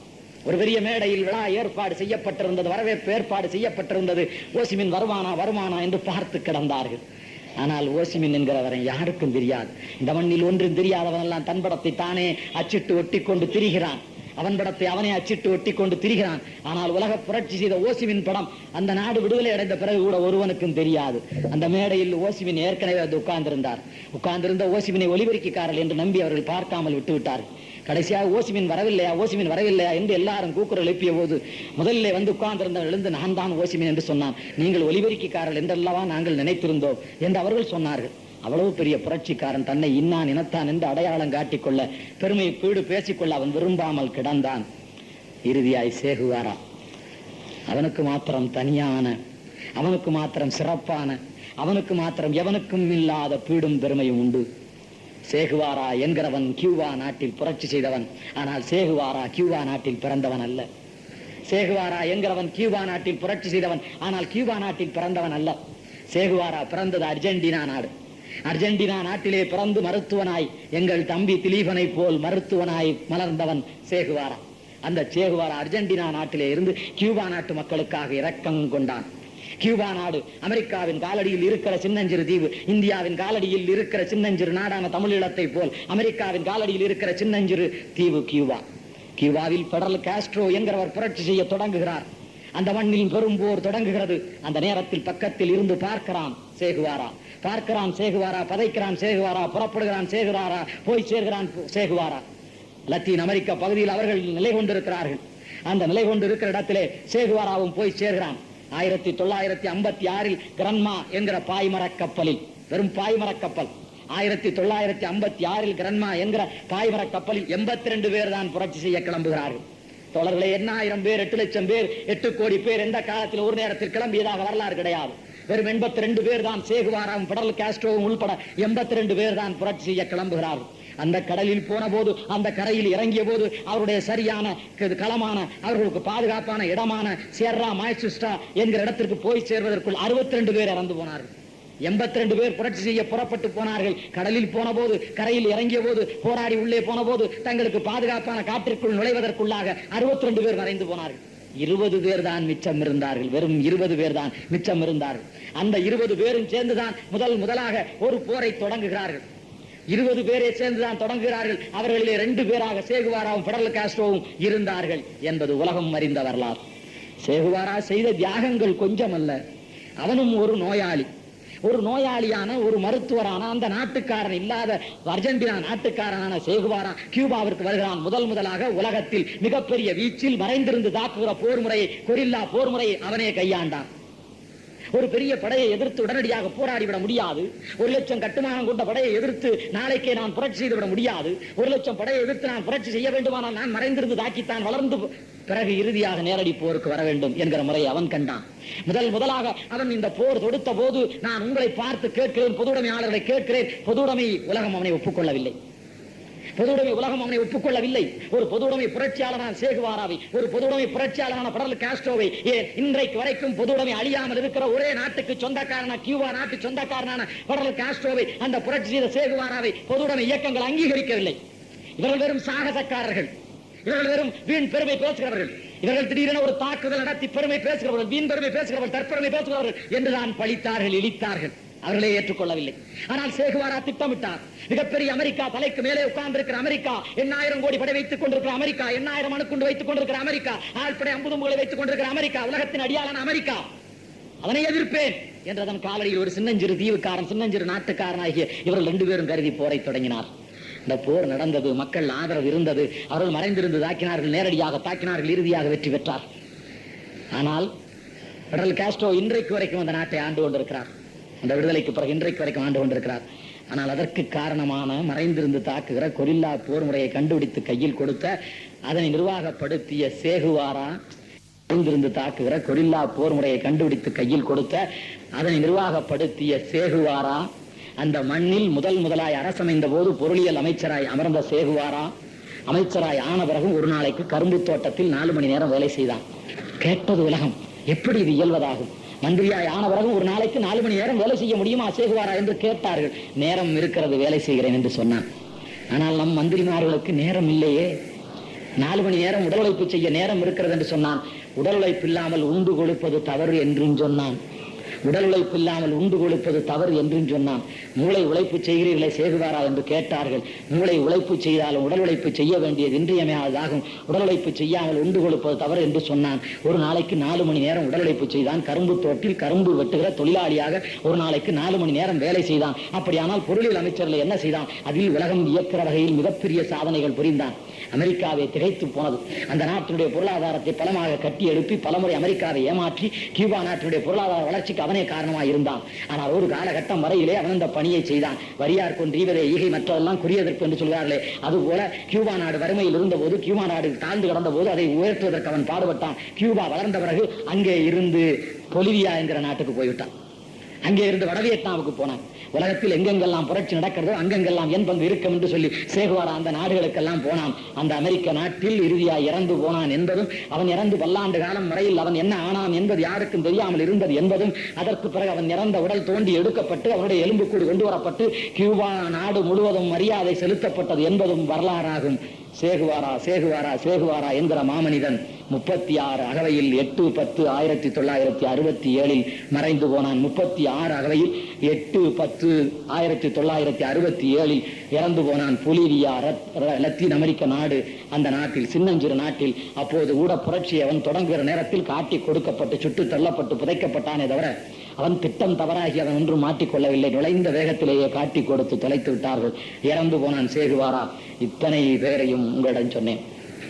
ஆனால் இவர்கள் எல்லாருக்கும் ஒரு பின்புலம் இருந்தது. இவர்கள் எல்லாருக்கும் ஒரு பின்புலம் இருந்தது. லெனினுக்கு காரல் மார்க்ஸ் அந்த தத்துவம் இருந்தது. லெனினுக்கு காரல் மார்க்ஸ் அந்த தத்துவம் இருந்தது. நெல்சன் மாண்டலோ ஒரு குறுநில மன்னர் பரம்பரையிலே வந்தவன். நெல்சன் மாண்டலோ ஒரு குறுநில மன்னர் பரம்பரையிலே வந்தவன். மாவோ மாபெரும் கவிஞன். மாவோ மாபெரும் கவிஞன். அந்த மண்ணில் எல்லாரையும் ஈர்த்து இழுத்து பிடித்து வைக்கிற கவிதைகளை வாரி வழங்கியவன், வீசியவன். மாவோ மாபெரும் கவிஞன். சேகுவாரா ஒரு மருத்துவராய் இருந்து பெடரல் காஸ்ட்ரோ என்கிறவன் கட்டி எடுத்த இயக்கத்தின் மேலே போய் உட்கார்ந்து நிர்வாகம் செய்தவன். இப்படி இவர்களுக்கெல்லாம் ஒரு பின்புலம் உண்டு. ஆனால் எந்த பின்புலமும் இல்லாமல் வல்வெட்டித்துறை என்கிற ஊரிலே ஒரு சாதாரணமான கரையாளன் என்கிற மீனவ குடும்பத்தில், நம்முடைய ஊரில் தாழ்த்தப்பட்ட தொல் தமிழ் பழங்குடிகள் என்று சொல்கிறீர்களே, அப்படி ஒரு தொல் தமிழ் பழங்குடி, கரையாளர் குடி, மீனவர் குடி என்கிற மீனவர் குடியிலே தம்பி பிரபாகரன் என்கிறவன் செய்த புரட்சி, ஈடினை இல்லாத புரட்சி, எவனும் எடுத்து பேச முடியாத புரட்சி. ஆனால் தோழர்களே, நாம் என்ன செய்தோம், அவர்கள் என்ன செய்தார்கள் என்று மாத்திரம் நீங்கள் ஒத்துப்பாருங்கள், என்று மாத்திரம் நீங்கள் ஒத்துப்பாருங்கள். இலங்கைக்கு சிங்களவன் வந்தான் என்கிற வரலாற்றை அவனே ஒப்புக்கொள்கிறான். இலங்கைக்கு சிங்களவன் வந்தான் என்கிற வரலாற்றை அவனே ஒப்புக்கொள்கிறான். அவன் வந்து 2500 ஆண்டுகள் ஆகிறது என்கிறதை அவனே ஒப்புக்கொள்கிறான். 2500வது ஆண்டை அவன் கொண்டாடுகிறான். 2500வது ஆண்டை கொண்டாடுவதற்கு ஒரு அஞ்சல் தலை போடுகிறான். ஒரு கடல் தெரிகிறது, கரை தெரிகிறது. கடலில் ஒரு சின்னம் தோணி நிற்கிறது. அந்த தோணியில் விஜயன் தோணியில் ஒரு காலும் தரையில் ஒரு காலும் வைத்திருக்கிறான். அந்த அஞ்சல் தலையிலே கடல் கரையிலே ஒரு தோணி நிற்கிறது. அந்த தோணியில் ஒரு காலையும் கடலில் ஒரு காலையும் வைத்திருக்கிறான். அவன் பெயர் விஜயன். அவன்தான் முதலாய் அந்த மண்ணில் குடியேறிய சிங்களவன். அப்படி அவன் தோணியில் ஒரு காலம் கடலில் ஒரு காலம் ஊன்றி அந்த நாட்டை பார்க்கிற போது அந்த நாட்டு மரத்தடியில் குவேணி என்கிற தமிழ்கிழவி உட்கார்ந்திருக்கிறாள். குவேணி என்கிற தமிழ்கிழவி உட்கார்ந்திருக்கிறாள். நாங்கள் உட்கார்ந்திருந்த காலத்தில் கள்ளத்தோணியில் வந்த பயல்கள் எங்களை கள்ளத்தோணி என்று இன்றைக்கு இழிக்கிறார்கள், பழிக்கிறார்கள். அவன்கள் மாத்திரமா இந்த நாட்டில் கண்ட வயல்களுக்கு பிறந்த கழுதைகளும் எங்களை கள்ளத்தோணி என்று பழிக்கிறார்கள். நாம் பொறுத்து கொண்டிருக்கிறோமே எப்படி என்று நான் உங்களை கேட்கிறேன். நாம் பொறுத்து கொண்டிருக்கிறோமே. கள்ளத்தோணியில் வந்தவன் கள்ளத்தோணி என்று நம்மை சொல்கிறான். அந்த நாடு நம்முடைய தமிழ்நாடு. வெள்ளைக்காரன் அந்த நாட்டிற்கு என்ன பெயர் என்று கேட்டால் தாமிரபரண என்று சொல்கிறான். தாமிரபரண என்று அந்த நாட்டுக்கு பெயர் சொல்கிறான். அது என்ன தாமிரபரண என்று கேட்டால், திருநெல்வேலி சீமையில் இன்றைக்கு ஓடுகிற தாமிரபரணி ஆறு நேரடியாக இலங்கை வரை ஓடி இலங்கையை தாண்டி கடலில் விழுந்தது. இடையில் கடல் இல்லை, இடையில் கடல் இல்லை. கடல் இல்லாத காரணத்தால் தாமிரபரணி ஆறு நேரடியாக ஓடி இலங்கை முழுவதும் ஓடி இலங்கைக்கு அப்பாலே கடலில் கலந்தது. அது இடைவெளி விட்டு போனது. அதனாலே தாமிரபரணி பாய்ந்த நாடு என்கிற பெயரில் தாமிரபரண என்று வெள்ளைக்காரன் சொல்லி வந்திருக்கிறான். வெள்ளைக்காரனுடைய ஆவணங்களில், டாக்குமெண்ட்ஸ், வெள்ளைக்காரனுடைய பத்திரங்களில், வெள்ளைக்காரன் ஆவணங்களில் எல்லாம் தாமிரபரண தாமிரபரண என்றுதான் பதிவாகி இருக்கிறது. எங்கள் தமிழ் மண், எங்கள் தமிழ் நிலத்தோடு ஒன்றாயிருந்த தமிழ் மண். அந்த தமிழ் மண்ணில் இன்றைக்கு தமிழர்கள் வாழ்கிறார்கள். ஆனால் இந்த தமிழ்நாட்டில் பல பேர் அவர்கள் குடியேறியவர்கள் என்று சொல்கிறார்களே. தமிழ்நாட்டில் சிங்களவன் சொன்னால் பரவாயில்லை, தமிழ்நாட்டில் அவர்கள் குடியேறியவர்கள் என்று சொல்கிறார்களே. நான் உங்களை கேட்கிறேன், நான் ஒரு ரெண்டு செய்தியிலே சொல்லி போய்விடுகிறேன். நான் உங்களை கேட்கிறேன், எங்கள் பிள்ளைகளுக்கு கல்வி இல்லை என்று மறுத்தான், எங்கள் இளைஞர்களுக்கு வேலை இல்லை என்று மறுத்தான், எங்கள் உளவு பொருளான மிளகாய் அறுவடையாகி வருகிற போது வெளிநாட்டில் இருந்து மிளகாயை இறக்குமதி செய்து குறைந்த விலைக்கு விற்று எங்கள் மிளகாய் விற்பனை ஆக முடியாமல் செய்தான், அழுகி போகும்படி செய்தான், அள்ளி கொட்டும்படி செய்தான், வீதியில் இறைக்கும்படி செய்தான். எங்கள் நெற்கதிர்கள் விளைந்து வீடு வந்து சேரும் நேரத்தில் கதிர்களுக்கு நெருப்பு வைத்தான். எல்லா வழியாலும் எங்கள் வாழ்வுரிமை மறுக்கப்பட்ட காரணத்தால், எல்லா வழியாலும் எல்லாம் பறிபோன காரணத்தால் அந்த மண்ணில் இளைஞர்கள் இல்லை தோழர்களே, எழுந்தவர்கள் இளைஞர்கள் இல்லை, சிறுவர்கள். உங்களுக்கு இது பெரிய வியப்பான செய்தி. உலகம் பூராவும் புரட்சியாளர்களை சொன்னேன், அவர்களெல்லாம் வளர்ந்தவர்கள். உலகம் பூராவும் புரட்சியாளர்களை சொன்னேன், அவர்களெல்லாம் பின்புலம் உள்ளவர்கள். உலகம் பூராவும் புரட்சியாளர்களை சொன்னேன், அவர்கள் இளைஞர் பட்டாளத்தை வைத்திருந்தவர்கள். ஆனால் தமிழீழ மண்ணில் புரட்சியை தொடங்கியவர்கள் இளைஞர்கள் இல்லை, சிறுவர்கள். தமிழீழ மண்ணில் புரட்சியை தொடங்கியவர்கள் சிறுவர்கள். செல்லக்கிளி அம்மான், செட்டி, தம்பி பிரபாகரன் என்று ஒரு 4-5 பேர் தொடங்குகிறார்கள். இதிலே செட்டி மாத்திரம் வேட்டி கட்டி கொண்டிருந்தான், மற்ற 4 பேரும் அரைக்கால் சட்டை போட்டுக் கொண்டிருந்தார்கள். இந்த அரிய வரலாற்றை உலகம் ஒரு நாள் படிக்கும். செட்டி மாத்திரமே வேட்டி கட்டி கொண்டிருந்தான், மற்ற 4 பேரும் அரைக்கால் சட்டை போட்டுக் கொண்டிருந்தார்கள். அரைக்கால் சட்டை போட்டுக் கொண்டிருந்த 5 பேர் 23 பேராக மாறினார்கள். 23 பேராக மாறி காடுகளுக்குள் இருந்து கடுமையாக பணியாற்றிய போது காட்டிற்குள் இருப்பவர்களை பிடிக்க முடியாமல் சிங்கள பட்டாளம் மொசாட் என்கிற இஸ்ரேலிய பட்டாளத்தை அழைத்தது. மொசாட் என்கிற இஸ்ரேலிய பட்டாளம் காட்டில் மறைந்திருக்கிறவர்களை பிடிப்பதில் கைதேர்ந்த பட்டாளம். அதனாலே அந்த கைதேர்ந்த பட்டாளம் இங்கே வந்து இறங்கிய உடனே 23 பேரில் இன்பம் செல்வம் என்கிற 2 தம்பிகளை கொன்று குவித்தது. மிச்சம் இருக்கிற 21 பேரும் பயந்து போனார்கள். இன்பம் செல்வம் 2 பேரை பிடித்தது மாதிரி நம்முடைய 21 பேரையும் பிடித்து விட்டால் நம் இயக்கம் அழிந்து போய்விடும். தமிழர்களை காப்பாற்றுவதற்கு களம் கண்டிருக்கிற நாம், தமிழர்களை காப்பாற்றுவதற்கு கருவி ஏந்திருக்கிற நாம் காணாமல் போய்விட்டால் என்னாவோம் என்று கருதி தமிழ்நாட்டிற்கு வேதாரண்யத்திற்கு வந்தார்கள். ஒன்றாக 21 பேர் வந்தார். அப்படி புறப்படுகிற வேளையில் செட்டி என்கிற வேட்டி கட்டியவன், செட்டி என்கிற பெரியவன், அவன் அப்போதைய திருட்டுத்தனங்கள் செய்ய தொடங்கினான். அவன் அப்போதைய இயக்கத்தின் பேரால் கொள்ளையடிக்க தொடங்கினான். அவன் அப்போதைய இயக்கத்தின் பேரால் பல தவறுகள் செய்ய தொடங்கினான். செட்டியும் செல்லக்கிளி அம்மானும் அக்கால் மகனும் தம்பி மகனும் சின்னாயி மகனும் பெரியாயி மகனுமாய் இருந்தார்கள், அண்ணனும் தம்பிமாய் இருந்தார்கள். செல்லக்கிளியை பார்த்து தம்பி பிரபாகரன் கேட்டார், செட்டி என்பவன் நம்மோடு 4 பேரில் ஒருவராய் இந்த இயக்கம் கண்டவன் இப்போது தவறு செய்கிறானே, பணம் கண்ட பிறகு பாதை மாறுகிறானே, பணம் கண்ட பிறகு ஒழுக்கம் கெடுகிறானே, என்ன செய்யலாம் செல்லக்கிளி என்று கேட்டார். செல்லக்கிளி சொன்னார், யார் செய்தால் என்ன, எவன் செய்தால் என்ன, எவன் செய்தாலும் முளையிலேயே கிள்ளி போடாமல் விட்டால் இந்த இயக்கத்தை அவர்கள் கிள்ளி போடுவார்கள் என்று சொன்னான். அதனாலே முளையிலே கிள்ள வேண்டும் என்று கருதினார்கள், முடிவெடுத்தார்கள். என் செட்டிக்கு தம்பியா இருந்த செல்லக்கிளியை செட்டியை சுட்டு தள்ளிவிட்டு இங்கே வந்து சேர்ந்தார். சொந்த அண்ணனை தம்பி சுட்டு தள்ளிவிட்டு வந்தான். இரக்கமற்ற இயக்கம் என்று உலகம் பேசியது, இரக்கமற்ற இயக்கம் என்று சொன்னது. தமிழர்களை கொள்ளுகிறார்கள், விடுதலை புலிகள் ரத்த பசி நிறைந்தவர்கள் என்று சொன்னார்கள். ஆனால் தொடர்களே, சிறைச்சாலையில் இன்னொரு இயக்கத்தினுடைய தலைவராய் இருந்த 6 கோடி ரூபாய் வங்கியிலே எடுத்துக்கொண்டு வந்த ஒரு மாபெரும் பொறியாளரை நான் சந்தித்தேன். பனாகுடை மகேஸ்வரன் என்பது அவருடைய பெயர். இப்போது சென்னை சிறையில் இருக்கிறார். பனாகுடை மகேஸ்வரன் பொறியாளர் 6 கோடி ரூபாயை சிங்கள பகுதியிலே சிங்கள வங்கிக்குள்ளே புகுந்து அப்படியே எடுத்துக்கொண்டு வெளியே வந்த மாவீரன். அந்த பனாகுட மகேஸ்வரனை நான் சந்தித்தேன். எங்கள் தம்பி பிரபாகரன் எதுவும் படித்ததில்லை, எங்கள் தம்பி பிரபாகரனுக்கு ஆங்கிலம் தெரியாது, எங்கள் தம்பி பிரபாகரன் படியாதவன் என்று நீங்கள் தொடக்க காலத்தில் எல்லாரும் கேலி செய்தீர்கள். ஆனால் எங்கள் தம்பி பிரபாகரன் வெற்றி பெறவும் ஒரு பெரிய பொறியாளராக இருந்த நீங்கள் தோல்வி அடையவுமான காரணம் என்ன என்று நான் கேட்டேன். அவர் சொன்னார், துரோகிகளை காசி ஆனந்தன் சொன்னபடி நான் கருவறுக்காமல் விட்டேன். காசி ஆனந்தன் சொல்வார், காட்டி கொடுப்பவன் எங்கே, கூட்டி வா கட்டிவை சாகுவரை அடி பின் தூக்கி எறி, காட்டி கொடுப்பவன் எங்கே, கூட்டி வா கட்டிவை சாகுவரை அடி பின் தூக்கி எறி என்று காசி ஆனந்தன் சொன்னார். அதை நான் கேட்கவில்லை, தம்பி பிரபாகரன் கேட்டான், அதனாலே அவன் வென்றான். கேட்காத நான் கெட்டேன் என்று பனாகுடை மகேஸ்வரன் சிறைச்சாலைக்குள்ளே சொல்லிக் கொண்டிருக்கிறார். 6 கோடி பணம் இருந்த என்னால் அருமையான ஒரு இயக்கத்தை கட்ட முடியவில்லை. 6 காசும் இல்லாத பிரபாகரன் கட்டி முடித்ததற்கு காரணம் தொடக்க காலத்தில் துரோகம் செய்வனை அன்றைக்கே கொன்று போட்டான், அதனாலே தான் அவன் வென்றான் என்று சொன்னார்கள். செல்லக்கிளி அம்மான் அவனுடைய சொந்த அண்ணன் செட்டியை கொன்று போட்டார். 21 பேரில் 20 பேர் இங்கே வந்தார்கள், தமிழ்நாட்டிற்குள் வந்தார்கள். வந்த இடம் தவறான இடமாக போனது, தமிழ்நாடு தவறான இடமாக போனது. உங்களுக்கு தெரியும் தமிழ்நாடு எப்படி என்று. அவர்களை 2 ஆக்கி விட்டார்கள். ஒன்றாக வந்த இயக்கத்தை 2 ஆக்கி விட்டார்கள். தமிழ் மண்ணுக்கு வந்த பிறகுதான் பிரபாகரன் முகுந்தன் என்று அந்த இயக்கம் 2 இயக்கமாய் போனது. அந்த இயக்கம் விடுதலை புலிகள் என்கிற பெயரால் 2 இயக்கமாய் போனது. அந்த இயக்கம் 2 இயக்கமாய் போனது. அதற்கு பிறகு பாவலரேர் ஐயா பெருஞ்சித்திரனார் அவருடைய இல்லத்தில் நான் தம்பி பிரபாகரனை அழைத்துக் கொண்டு போனேன். ஐயா பெருஞ்சித்திரனார் அவர்கள் முகுந்தனை அழைத்துக் கொண்டு வந்தார். 2 பேரையும் உட்கார வைத்து ஒரே பெயர் வைத்துக் கொண்டு அடித்துக் கொண்டு சாகக்கூடாது என்று சொல்லி, இனிமேல் நீங்கள் ஒருவரை ஒருவர் கொன்று கொள்ளக்கூடாது என்று சொல்லி, இனிமேல் நீங்கள் கொலை செய்வதை விட்டுவிட்டு உங்கள் எதிரிகளை நோக்கி உங்கள் படைகளை நடத்த வேண்டும் என்று சொல்லி நாங்கள் பேசினோம். தம்பி பிரபாகரன் சொன்னார், விடுதலை புலிகள் என்கிற பெயரை அவர் விட்டுவிட்டால் நானும் அவர்களை விட்டு விடுவேன் என்று சொன்னார். அதுபடி தமிழீழ மக்கள் விடுதலை கழகம் என்று முகுந்தன் பெயர் வைத்துக் கொண்டார். தமிழ் ஈழ மக்கள் விடுதலை கழகம் பிளாட் என்று அவர் பெயர் வைத்துக் கொண்டார். விடுதலை புலிகள் என்கிற பெயர் பிரபாகரனிடமே தங்கியது.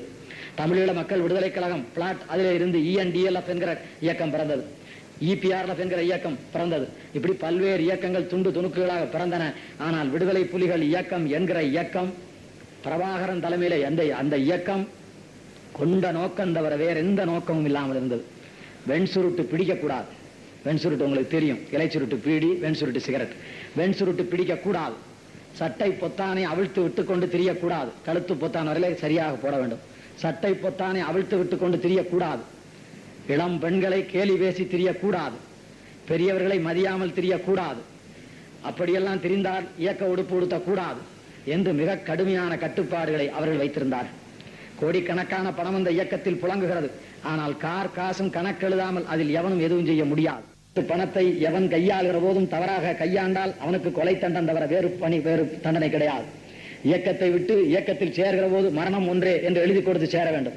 இயக்கத்தில் களங்கண்டு நீ சாக வேண்டும், அல்லது இயக்கத்தை விட்டு வெளியேறினால் நாங்கள் உன்னை சாகடிப்போம். ஆக சாவு தவிர வேற எதுவும் இல்லை. சாவை விரும்பினால் நீ இயக்கத்திற்கு வா என்று சொன்னார்கள். சாவை விரும்பி கொத்து கொத்தாய் பிள்ளைகள் கூட்டம் வந்து விழுந்தது. நான் சொல்வதை நீங்கள் கவனித்துக் கொள்ள வேண்டும். இளைஞர் கூட்டம் அல்ல, வந்து விழுந்தது பிள்ளைகள் கூட்டம். 11 வயது 12 வயது பிள்ளைகள் கூட்டம். ஆனால் நான் உங்களை பார்த்து கேட்கிறேன், இப்படி கணக்கெழுதுகிற இப்படி கட்டுப்பாடான அந்த இயக்கத்தை தமிழ்நாட்டிலே இருக்கிறவர்கள் என்னென்ன செய்தார்கள் நீங்கள் பார்த்து கொண்டுதானே இருந்தீர்கள். நான் உங்களை பார்த்து கேட்கிறேன், தமிழ்நாட்டில் 10,000 ரூபாய் திருடு போனால் விடுதலை புலிகள் திருடினார்கள் என்று செய்தி போட்டானே. தமிழ்நாட்டில் 1 லட்சம் திருடு போனால் விடுதலை புலிகள் திருடினார்கள் என்று செய்தி போட்டானே. தமிழ்நாட்டில் கொள்ளை நடந்தால் விடுதலை புலிகள் தலையிடா என்று செய்தி போட்டானே. வஞ்சகனின் உடம்பெல்லாம் வாதம் வர வேண்டாமோ, வாய் நிறைந்த பொய்யனுக்கு சூலம் வர வேண்டாமோ, கோடி வகை நோய் உடையா, சாகுவரை அளவடையா என்றாவது சபித்தாவது இருக்கிறீர்களா? ஆஸ்திரேலியாவிலே ஆடு மேய்க்க போனாய், உலகத்தின் பெட்டி நோக்கியாய் போனார். தி போர்ட்டர் ஆஃப் தி வேர்ல்ட் என்று உன்னை உலகம் பழிக்கிறது. உன்னை உலகம் பார்த்து கள்ள தோணி என்கிறது, பரத்தமிழன் என்கிறது, கூலி தமிழன் என்கிறது, உன்னை இப்படி இழிக்கிறது. நீ அப்படித்தானே உலகம் பூராவும் போய் தொலைந்திருக்கிறாய். உலகம் பூராவும் நீ அப்படித்தான் போய் தொலைந்தாய். தமிழ்நாட்டு தமிழனான நீ அப்படித்தான் போய் தொலைந்தாய். ஆனால் அவர்கள் போனார்கள். அவர்கள் அந்த மண்ணிலே கல்வி கற்றார்கள். அவர்கள் அதிகாரிகளாக போனார்கள். அவர்கள் மேலாட்களாக போனார்கள். அவர்கள் கடை வைக்கிற வணிகர்களாக போனார்கள். நான் உங்களை பார்த்து கேட்கிறேன், சுவிட்சர்லாந்தில் ஒரே வணிக வளாகத்தில் 7வது கடையை சுபவீரபாண்டியன் திறந்து வைத்து விட்டு வந்திருக்கிறார். 7வது கடை, 9வது கடையை தேனிசை செல்லப்பா திறந்து வைத்திருக்கிறார். என்னையும் தான் அழைத்தார்கள், எனக்கு கடவுச்சீட்டே கிடையாது. இருந்திருந்தால் 10வது கடையை நான் திறந்திருப்பேன். அப்படி சொந்தமாய் கடை கட்டி விட்டிருக்கிறார். ஆனால் இங்கே கதை கட்டி விடுகிறானே, கடை கட்டி விட்டு நாங்கள் சம்பாதித்த பணத்தை களவாடி திருடிய சம்பாதித்த பணம் என்று இங்கே கதை கட்டி விடுகிறானே. அவனுக்காக களத்தில் பறிந்து நீங்கள் போராடியது கூட இல்லையே. இதை நினைத்து நமக்கு நாணமாய் வெட்கமாய் இருக்கிறதா இல்லையா? அந்த சின்ன பிள்ளைகள் போருக்கு போகிற போது பணத்திற்கு என்ன செய்வார்கள்? அந்த சின்ன பிள்ளைகள் போருக்கு போகிற போது கருவிக்கு என்ன செய்வார்கள்? நீங்கள் இப்போது இந்த நாட்டில் சொல்கிறீர்கள், கருவிக்கு என்ன செய்வது? இந்திய பட்டாளம் மிகப்பெரிய பட்டாளம், அதை எதிர்த்து எப்படி போராடுவது? இந்தியா மிகப்பெரிய நாடு, எப்படி போராடுவது என்று அவர்கள் பயப்படவில்லை. எவன் துணிந்து போகிறானோ, எவன் முன்னே போகிறானோ அவனுக்கு வழி தானே கிடைக்கும்.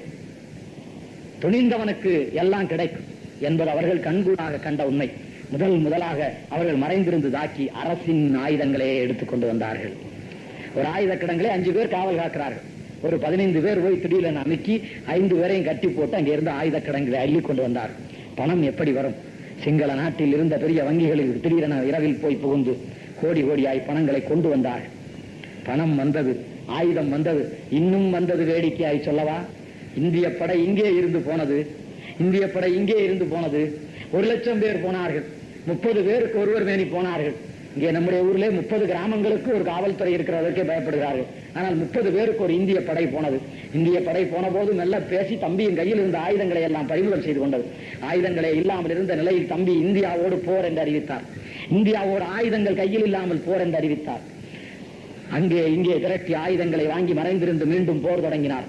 மறைந்திருந்து கொரில்லா போர் தொடங்கினார். ஆனால் ஆயுதம் வந்தது. கொஞ்சமாய் அல்ல, ஆயுதம் கப்பலாய் வந்தது. பயந்தல்ல, கமுக்கமாய் அல்ல, களவாய் அல்ல, கப்பல் கப்பலாய் வந்தது, சிங்கப்பூரிலிருந்து வந்தது, எண்ணீர் கணக்கற்ற கப்பல்களில் ஏற்றப்பட்ட அதிகாரபூர்வமாய் வந்தது. எப்படி வந்தது தெரியுமா? அந்த பிரேமே தேசா நினைத்தா சாட்டமாய் எடுப்பாய் மிடுக்காய் தலையிலே தொப்பியோடு தாடியோடு விளங்கி கொண்டிருக்கிறானே சீக்கியன், தலையிலே தொப்பி வைத்துக் கொண்டு தாடி வைத்துக் கொண்டு வாட்டசாட்டமாய் நிற்கிறானே சீக்கியன். அந்த சீக்கிய பட்டாளத்தை வானூர்தியிலே கொண்டு போய் அந்த சீக்கிய பட்டாளத்தை குதிகுடையிலே இறக்கி, பாராசூட் குதிகுடையிலே இறக்கி யாழ்ப்பாணம் பல்கலைக்கழகத்தில் இருக்கிற தம்பி பிரபாகரனை தூக்கி கொண்டு வரப்போவதாய் கெக்கெடி கொட்டி பேசி புறப்பட்டு போனார்.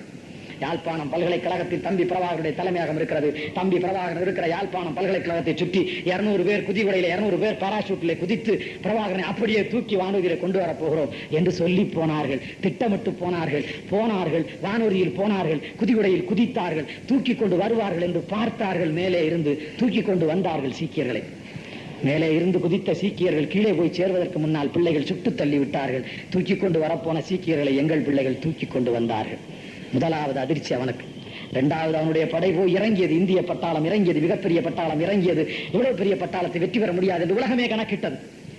அப்படி இறங்குகிற போது இவர்களே சொன்னார்கள், கண்ணி வெடியை வைத்துக் கொண்டு எங்களுக்கு வேடிக்கை காட்டுவார்கள், வேறு எதுவும் செய்ய முடியாதவர்களாலே, அந்த மண் அவருடைய மண் என்பதாலே அந்த மண்ணில் நாங்கள் நடந்து போகிற பாதையில் கண்ணி வெடியை புதைத்து வைத்து எங்களுக்கு வேடிக்கை காட்டுவார்கள். ஆனால் நாங்கள் உலகத்தில் இதுவரையில் தயாரிக்கப்பட்டிருக்கிற மிகப்பெரிய கண்ணிவெடி எவ்வளவு பாதிப்பை ஏற்படுத்துமோ அந்த பாதிப்புக்கு எதிர்ப்பு தெரிவிக்கிற ரெசிஸ்டன்ஸ் உள்ள, அந்த பாதிப்பை தடுத்து நிறுத்துகிற கால் மூடி பூட்ஸ் போட்டுக் கொண்டு போகிறோம் என்று சொன்னார்கள். அதற்கென்று தனியாக தயாரிக்கப்பட்ட கால் மூடி, அதற்கென்று தனியாக தயாரிக்கப்பட்ட பூட்ஸ் போட்டுக்கொண்டு நாங்கள் போகிறோம். ஒரு கண்ணி வெடி என்பது கணுக்கால் அளவிலே பிரித்துக் கொண்டு போகும். ஒரு கண்ணி வெடி தரையிலே புதைத்திருக்கிறது, தெரியாமல் நான் காலை வைத்தால் கணுக்கால் வரையிலே பிடுங்கிக் கொண்டு போகும். கணுக்கால் வரையிலே பிடுங்கிக் கொண்டு போகாத வகையிலே ஒரு பெரிய கால் மூடிய பூட்ஸ் நாங்கள் போட்டுக் கொண்டு போகிறோம் என்று இந்திய பட்டாளம் போனது. கணுக்கால் வரையிலே தான் போகும் என்று கருதி போனது. காலை வைத்தது கணுக்கால் அல்ல தோழர்களே, முழங்கால் வரையிலே பிடிஞ்சு கொண்டு போனது. இந்திய பட்டாளத்தில் முழங்கால் வரையில் இல்லாமல் திரும்பி வந்தவருடைய எண்ணிக்கை 2000. ஆஃப்டர் ஆல் 2000 பாய்ஸ் என்று கெக்கலி ஒட்டி போனவன் 2000 பேர் முழங்கால் வரையிலே இழந்து வந்தான். எப்படி முழங்கால் வரையில என்று கேட்டால் அந்த பூட்ஸ் முழங்கால் வரையில இருந்ததாம். இன்னும் கொஞ்சம் மேலே போட்டிருந்தால் மேலே பிடுங்கி கொண்டு போயிருக்கு. நல்ல வேலையாக முழங்கால் வரையிலே தயாரித்து கொடுத்தார்கள் என்று உயிரோடு குற்றுயிரும் கொலையுயிருமாய் பெங்களூர் நகர மருத்துவமனையில் கிடந்த போது ராஜீவ்காந்தி போய் பார்த்தார். அவர்கள் கேட்டார்கள், யாரை எதிர்த்து நாங்கள் போரிட்டோம்? யாரோடு எங்களுக்கு சண்டை? அவனோடு எனக்கு எதிரி இல்லை, அவனோடு எனக்கு விரோதம் இல்லை, எனக்கு எப்படி சண்டை வரும் என்று அவர்கள் கேட்டார். அருமையாக கேட்டார். ராஜீவ்காந்தி இடத்துல கேட்டார். கணுக்கால் வரையிலே பீத்துக் கொண்டு போனது. கூர்கா பட்டாளம் என்ற ஒரு பட்டாளம் இந்திய படையிலே இருக்கிறது. சீக்கிய பட்டாளத்திற்கு அடுத்தபடியாக வீரம் மிகுந்த பட்டாளம் என்று பேசப்படுவது கூர்கா பட்டாளம். உருவிய கத்தியை உரைக்குள்ளே ரத்தம் படியாமல் உள்ளே போட மாட்டான். உருவிய கத்தியை உரைக்குள்ளே ரத்தம் படியாமல் உள்ளே போடாத பட்டாளம் கூர்கா பட்டாளம். அப்படிப்பட்ட கூர்கா பட்டாளம் அங்கே போய் இறங்கி போரிட போன பட்டாளம் கத்தியை உருவிய கத்தியில் ரத்தம் படிய வைக்க முடியாமல் போனது. ரத்தம் படியாமல் உள்ளே போட முடியாமல் போனது. எனவே கத்தியை தெருவிலே போட்டு வந்து விட்டார்கள்.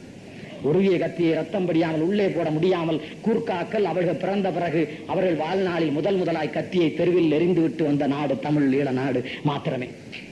உருவிய கத்தியை அவர்கள் போட்டுவிட்டு வந்தார். அப்பையா என்ற ஒரு அதிசய மனிதன், 80 வயதிலே ஒரு கிழவன் ஒரு ஓட்டை மிதிவண்டியை மிதித்துக் கொண்டு எல்லா புறங்களிலும் கிறுக்கன் போல் திரிகிறான். அப்பையா என்ற ஒரு அதிசய மனிதன் என்று சிங்கள ஏடுகள் போட்டது, ஆங்கில ஏடுகள் போட்டது, உலகம் பூராவும் போட்டது, அமெரிக்காவிலே போட்டார்கள், இங்கிலாந்திலே போட்டார்கள். அப்பையா என்கிற அதிசய மனிதன் எங்கே வெடிகுண்டு வைப்பான் என்று இந்திய பட்டாளத்துக்கு தெரியாமல் இருந்தது. இந்திய பட்டாளம் பயந்து தவித்தது. இந்திய பட்டாளம் திறவுகோலை எடுத்து கதவை திறந்தால் அந்த திறப்பிலே வெடிகுண்டு வைத்திருந்தான் அப்பையா. திறக்கிற போது கதவு வெடித்தது. சாமான்கள் வைத்திருக்கிற உணவுப் பொருள் வைத்திருக்கிற அறையை திறந்தால் திறக்கிற போது அந்த கதவு வெடித்தது. உணவுப் பொருள் எடுக்க முடியாமல் தவித்தார்கள். குடிதண்ணீர் குடிப்பதற்கு குழாயை திருகினால் திருகிலே வெடிகுண்டு வைத்து விட்டார் அப்பையா. அதனால் தண்ணீர் திருக முடியாமல் தாகத்தோடு தவித்தார்கள். உண்ண முடியாமல் தவித்தார்கள், குடிக்க முடியாமல் தவித்தார்கள். வெளியே வந்தது. வெளிக்கு போவதற்கு கழிவறையிலே போய் உட்கார்ந்தார்கள். உட்கார்ந்த போது ஒருவன் சொன்னான், கழிவறைக்குள்ளேயும் அப்பையா கணக்காக வெடிகுண்டு வைப்பான் என்று. கழிவறைக்கும் போக முடியாமல் கதறி திரிந்தார்கள். கற்பனை அல்ல, இவ்வளவு நடந்தது. அப்பையா என்கிற அதிசய மனிதன் இப்படி செய்து விட்டான். உண்ண முடியாமல், உறங்க முடியாமல், வெளியே போக முடியாமல், வெட்ட வெளியில் பொட்ட வெளியில் கிறுக்குத்தனமாக இந்திய சிப்பாய்கள் நாங்கள் வீடு போகிறோம், விடுமுறை தாருங்கள் என்று கேட்கும்படியாக அப்பையா என்கிற அதிசய மனிதன் செய்து விட்டான் என்று உலகம் பேசியது. உங்கள் தம்பிமார்கள் செய்த செயல்கள் உலகம் பேசியது. இந்த பட்டாளத்தை செய்தது. நான் இவ்வளவும் சொன்னேனே, அவர்கள் யார் என்று சொல்கிறேன், மீண்டும் சொல்கிறேன். 11 வயதிலே 12 வயதிலே இருந்த சின்னஞ்சிறு பிள்ளைகள் தான் இயக்கத்தைச் சேர்ந்த இந்த வேலைகளை செய்தார்கள். பிபிசி வானொலியில் சொன்னான், மழலையர் பட்டாளம் என்ற ஒரு பட்டாளம் தம்பி பிரபாகரிடம் இருக்கிறது. உலகில் எங்கும் காண முடியாத மங்கையர் பட்டாளம் என்ற ஒரு பட்டாளம் தம்பி பிரபாகரிடம் இருக்கிறது என்று சொன்னான். மறுநாள் சொன்னான், மங்கையர் பட்டாளம் என்ற ஒரு பட்டாளம் தம்பியின் கைகளில் இருக்கிறது, மங்கையர் பட்டாளம் என்ற ஒரு பட்டாளம் தம்பியின் கைகளில் இருக்கிறது என்று சொன்னான். மணல் ஆறு வெளி ஓயா என்று இன்றைக்கு சொல்கிறார்கள். என் ஊரை பிடுங்கிக் கொண்டு என் ஊரின் பெயரை வெளி ஓயா என்று மாற்றிக்கொண்டு சிங்களத்திலே பெயரை தென் ஊர் இல்லை என்று எதிர்காலத்தில் சொல்ல பார்க்கிறார்கள். மணல் ஆற்றில் எங்கள் பிள்ளைகள், எங்கள் பெண்கள். அங்கே இருந்து பங்காளி வந்து அப்பா எங்கே என்று கேட்டால் வெளியிலே நிற்கிற பெண் பிள்ளை வீட்டுக்குள் ஓடி கதவை சாத்தி கதவிற்குள் நின்று அப்பா வயலுக்கு போயிருக்கிறார் என்று பங்காளி இடத்திலே தாக்கல் சொல்லும். அப்படிப்பட்ட பெண் பிள்ளை களத்திலே ஆயுதம் ஏந்தி 3 முகாம்கள் இருக்கிற இடத்திலே மணல் ஆறிலே 600 பெண் பிள்ளைகள் மாத்திரமே அணிவகுத்து போய் 3 முகாம்களையும் தாக்கினார்கள். ஆனால் 600 பெண் பிள்ளைகள் வருகிறார்கள் என்கிற செய்தியை ஒரு கயவன் முன்னாலே காட்டி கொடுத்து தொலைத்து விட்டான். அதனாலே 3 முகாமையும் காலி செய்து 3 முகாமையில் இருந்த சிங்கள வீரர்கள் சுற்றி நின்று இவர்கள் 3 முகாம்களுக்குள்ளே புகுந்த நேரத்தில் சுற்றி நின்று சுட்டு தள்ளினான். 600 பிள்ளைகளும் செத்து போனார்கள். செத்து போன 600 பிள்ளைகளும் உலகப் படை வரிசையை கடைபிடிக்கிற எந்த அறத்திற்கும் கட்டுப்படாமல், எந்த அறத்திற்கும் புறம்பாக, போர் மரத்திற்கு புறம்பாக, போர் அறத்திற்கு புறம்பாக எங்கள் 600 வீராங்கனைகளையும் அம்மணமாக்கி தொலைக்காட்சியிலே காட்டினார்கள். அம்மணமாக்கி 600 பெண் பிள்ளைகளை தொலைக்காட்சியிலே காட்டினார்கள். நான் கேட்கிறேன் தமிழர்களே, இப்படி வீரஞ்செறிந்த வரலாறு படைத்த அந்த பெண் பிள்ளைகளை கூட கொச்சைப்படுத்துகிறானே. புத்தனின் போதிமரம் துப்பாக்கி பூக்கிறதே, புத்தனின் போதிமரம் துப்பாக்கி பூக்கிறதே. அசோகனின் தேர்ச்சக்கரமே கன்றின் கழுத்துக்களில் ஏறுகிறதே, அசோகனின் தேர்ச்சக்கரமே கன்றின் கழுத்துக்களில் ஏறுகிறதே. நான் கேட்கிறேன் தமிழர்களே, உங்களுடைய பழைய வீரம் நான் இலக்கியங்களிலே படித்தேன். உங்கள் பழைய வீரம். ஒரு கோட்டை இருக்கிறது, ஒரு கோட்டைக்கு வெளியே முற்றுகையிட்டிருக்கிற படை இருக்கிறது. கோட்டை கதவு மூடப்பட்டு விட்டது, முற்றுகை படை வெளியே இருக்கிறது. கோட்டையில் இருக்கிற படை வெளியே வந்து முற்றுகை படையை தகர்க்க வேண்டும், தடை உடைக்க வேண்டும், போர் நடக்க வேண்டும், பொருதி வெல்ல வேண்டும். எப்படி திறப்பது கதவை? அப்போது இந்த பக்கத்தில் மலை மலையாய் கற்கள் குவிந்து கிடக்கிறது. ஒரு சக்கரம் சுழல்கிறது, அதில் அடிக்கொடு கரண்டி இருக்கிறது. அந்த சக்கரத்தில் இருக்கிற கரண்டி கற்களை அள்ளி அள்ளி வெளியே வீசுகிறது. கல் வெளியே வீசப்படுகிற போது எதிரே நிற்கிற படை சிதறுகிறது. அப்போது உள்ளே நிற்கிற படை வெளியே வருகிறது. இப்படி கல்லை அள்ளி வீசுகிற இந்த சக்கரத்திற்கு கல் எரி கவன் என்று இலக்கியத்திலே பெயர். கல் எரி கவன் என்று பெயர். இந்த பக்கத்தில் கொப்பரையில் எண்ணெய் கொதிக்கிறது, ஒரு சக்கரம் சுழல்கிறது. அந்த சக்கரத்தில் அடிக்கோடு கரண்டி இருக்கிறது. கொதிக்கிற எண்ணெய் அள்ளி அள்ளி வீசுகிறது. வெளியே நிற்கிறவன் மீது கொதிக்கிற எண்ணெய் படுகிறது. எனவே அவன் ஓடுகிற போது கதவு திறக்கப்படுகிறது. உள்ளே இருந்து படை வெளியே வருகிறது. உள்ளே இருக்கிற படை வெளியே இருக்கிற படை சண்டை ஓடுகிறது. அப்படி கொதிக்கிற எண்ணெய் அள்ளி வீசுகிற அந்த சக்கரத்திற்கு நெய் எரி கவன் என்று பெயர். கல்லெறி கவன், நெய்யெறி கவன் என்று சொன்னானே. இப்படி வீரம் தமிழர்களிடம் இருந்ததாய் சொன்னானே. இதெல்லாம் உண்மையா? இதெல்லாம் பொய்யா? இதெல்லாம் கற்பனையா? இதெல்லாம் புனை சுருட்டா? இதெல்லாம் கட்டுக்கதையா? இதெல்லாம் புலவர்கள் செய்த வேலையா என்று நான் கருதி இருந்த நேரத்தில் இல்லை இல்லை இல்லை இல்லை, உங்கள் தமிழர்கள் செய்ததுதான் என்று இப்போது அந்த காட்டில் நின்று வீரம் விளைத்து காட்டி இருக்கிறார்கள். நம்முடைய தம்பிகள் காட்டில் நின்று வீரம் விளைத்து காட்டி இருக்கிறார்கள். அதற்கு பிறகு அவர்கள் மண்ணில் எல்லாம் செய்த பிறகு கடலில் என்ன செய்தார்கள் என்று நான் பார்க்கிறேன். கடலில் என்ன செய்தார்கள் என்று நான் பார்க்கிறேன். கடலில் அன்றைக்கு மொசாட் பட்டாளம் தந்த கப்பல் வருகிறது, எங்கள் வலைகள் அறுகிறது. கப்பல் வருகிறது, எங்கள் படகு நொறுங்குகிறது. கப்பல் வருகிறது, எங்கள் படகு நொறுங்குகிறது. கப்பல் வருகிறது, எங்கள் வலைகள் அறுகிறது. கப்பல் வருகிறது, எங்கள் மீனவர்கள் கொல்லப்படுகிறார்கள். குளிர் கடலில் மிதப்பதெல்லாம் தமிழ் பணங்கள் தானா? குளிர் கடலில் மிதப்பதெல்லாம் தமிழ் பணங்கள் தாமா என்று ஒருவன் பாடினானே. அந்த பாடல் அப்படியே அன்றைக்கு நின்றது. முதலாய் அந்த கப்பலை நொறுக்குவதற்கு ஒரு தங்கச்சி, அங்கேயர் கண்ணி என்ற ஒரு தங்கச்சி, அந்த பிஞ்சு தங்கச்சி அவள் போனார். 3 பக்கங்களில் படகுகளிலே பிள்ளைகள் போனார்கள். 3 பக்கங்களில் அவர்கள் சுட்டார்கள், அவன் சுட்டான். அவர்கள் சண்டை நடத்தினார்கள். 3 பக்கங்களில் மாபெரும் போர் நடந்தது. 3 பக்கங்களில் சண்டை நடந்தது. ஆனால் 4வது பக்கத்தில் என் தங்கச்சி அங்கேயர் கண்ணி அடி ஆழத்தில் முக்குளித்து நீச்சல் அடித்து உள்ளே போய் கொண்டிருக்கிறாள். உடம்பெல்லாம் குண்டு கட்டி என் தங்கச்சி அங்கேயர் கண்ணி உள்ளே போய் கொண்டு கிடக்கிறாள். 3 பக்கத்திலும் பீரங்கி கொண்டு சுட்டுக் கொண்டு கிடக்கிறான். சுட்டுக் கொண்டு இருந்தவன் சிறிது நேரம் கழித்து எண்ணி பார்க்கிறான். 3 புறத்திலும் அவர்கள் வந்து கொண்டிருக்கிறார்கள். சுட சுட வந்து கொண்டிருக்கிறார்கள். துப்பாக்கியால் சுடுகிறார்கள். நாங்கள் பீரங்கியால் சுடுகிறோம், துப்பாக்கியால் சுடுகிறார்கள். நாங்கள் தகரியால் சுடுகிறோம், துப்பாக்கியால் சுடுகிறார்கள். நாங்கள் தகரியால் சுடுவதாலே செத்து விடுகிறார்கள். ஆனாலும் எங்களை நோக்கி வருகிறார்கள். எனவே இது ஏதோ ஏமாற்று இருக்கிறது. அவர்கள் செத்து போவோம் என்று தெரிந்து வருகிறார்கள். அவர்கள் எங்களிடத்திலே வந்து சேர முடியாது, ஆனால் வருகிறார்கள். இதில் ஏதோ ஏமாற்று இருக்கிறது. 4வது திசையிலே பார் என்று ஒருவன் சொன்னான். ஒருவன் சொன்னான், ஆம் 4வது திசையிலே தான் ஆபத்து வருகிறது, ஒரு பெண் உள்ளே முக்களித்து வருகிறார் என்று சொல்லி 4 திசைகளிலும் இருக்கிற எல்லா பீரங்கிகளும் அந்த அங்கேற்கண்ணி தங்கச்சி வந்து அந்த புறத்திலே திருப்பி விடப்பட்டு அந்த கடல் எல்லை முழுவதும் அவர்கள் பீரங்கிகள், அந்த கடல் எல்லை முழுவதும் அவர்கள் தகைகள் முழங்குகின்றன. வெடிகுண்டுகள் அப்படியே வானவண்டிலம் முழுவதும் பறந்து கொட்டுகிறது. ஆனால் ஆள் கடலிலே முக்குளித்து தங்கச்சி அங்கேற்கண்ணி கப்பலின் நடுவிலே எழுந்து வந்தாள். கப்பலின் நடுவிலே எழுந்து வந்து கப்பல் நடுப்பாகத்தில் மோதினாள். மோதிய வேகத்தில் கப்பல் சிதறியது. கப்பல் படையில் இருந்த அத்தனை பேரும் சிதறினார்கள். அதோடு என் தங்கச்சி வானமண்டலம் முழுவதும் எலும்பாய் அல்ல, சடையாய் அல்ல, உயிராய் அல்ல, பொருளாய் அல்ல, சில்லு சில்லாய் சில்லு சில்லாய் சில்லு சில்லாய் வானமண்டலம் முழுவதும் சிதறி போனாள். முதல் கப்பல் அப்படித்தான் உடைந்தது. முதல் கப்பல் அப்படித்தான் சிதறியது. அதற்கு பிறகு என் தம்பி வளர்ந்தான். அதற்கு பிறகு என் தம்பி அறிவு பெற்றான். அதற்கு பிறகு என் தம்பி சொன்னான், இனிமேல் கப்பல்களை உடைத்து வீணாக்கி விடாதீர்கள், அந்த கப்பல்களை சேதாரம் இல்லாமல் ஓட்டிக்கொண்டு வந்து விடுங்கள் என்று என் தம்பி உத்தரவு போட்டு விட்டான். அதற்கு பிறகு சீனா 4 கப்பல்கள் அனுப்பியது. 4 கப்பல்களையும் சேதாரம் இல்லாமல் எங்கள் பிள்ளைகள் ஓட்டிக்கொண்டு போனார்கள். சிம்பாவே நாட்டிலே இருந்து எரிகணைகள், செல்ஸ் எரிகணைகள் ஏற்றிக்கொண்டு 65,000 எரிகணைகள் ஏற்றிக்கொண்டு ஒரு கப்பல் வந்தது. எங்கள் தம்பிகள் சேதாரம் இல்லாமல் அதை ஓட்டிக்கொண்டு போனார்கள். இந்திய படைக்கு இறைச்சி கொண்டு போவதற்காக ஆடுகள் கப்பலில் போனது. அந்த ஆடுகள் புலிகளுக்கு இரையாக போனது. இப்படி எல்லா கப்பல்களையும் அழகழகாக ஓட்டி கொண்டு போனார்கள். கப்பலுக்கும் சேதமில்லை, பொருளுக்கும் சேதமில்லை, எல்லாம் கொண்டு போனார்கள். அன்றைக்கு அந்த கப்பல் எங்களை அழித்தது. பிறகு அவர்கள் கப்பலை நாங்கள் கொண்டு போனோம். இன்றைக்கு நீலகண்ட சாஸ்திரியார் ஏற்கனவே சொல்கிறார், இது வங்கக்கடல் அல்ல, இது சோழன் ஏரி என்று. இது வங்கக்கடல் அல்ல, இது சோழன் ஏரி என்று ஒரு காலத்தில் சொன்னார். இன்றைக்கு எதிரியின் கப்பல்களே அதற்குள் இல்லை, எதிரியின் கப்பல்களே அதற்குள்ளே இல்லை. இன்றைக்கு என் தம்பியின் கப்பல்கள் மாத்திரமே அந்த கடலில் இருக்கிறது. என் தம்பியின் கப்பல்கள் மாத்திரமே இருக்கிறது. அது சோழன் ஏரி என்பதற்கு பதிலாக தமிழ் ஈழ தம்பியின் ஏரியா இன்றைக்கு திகழ்கிறது.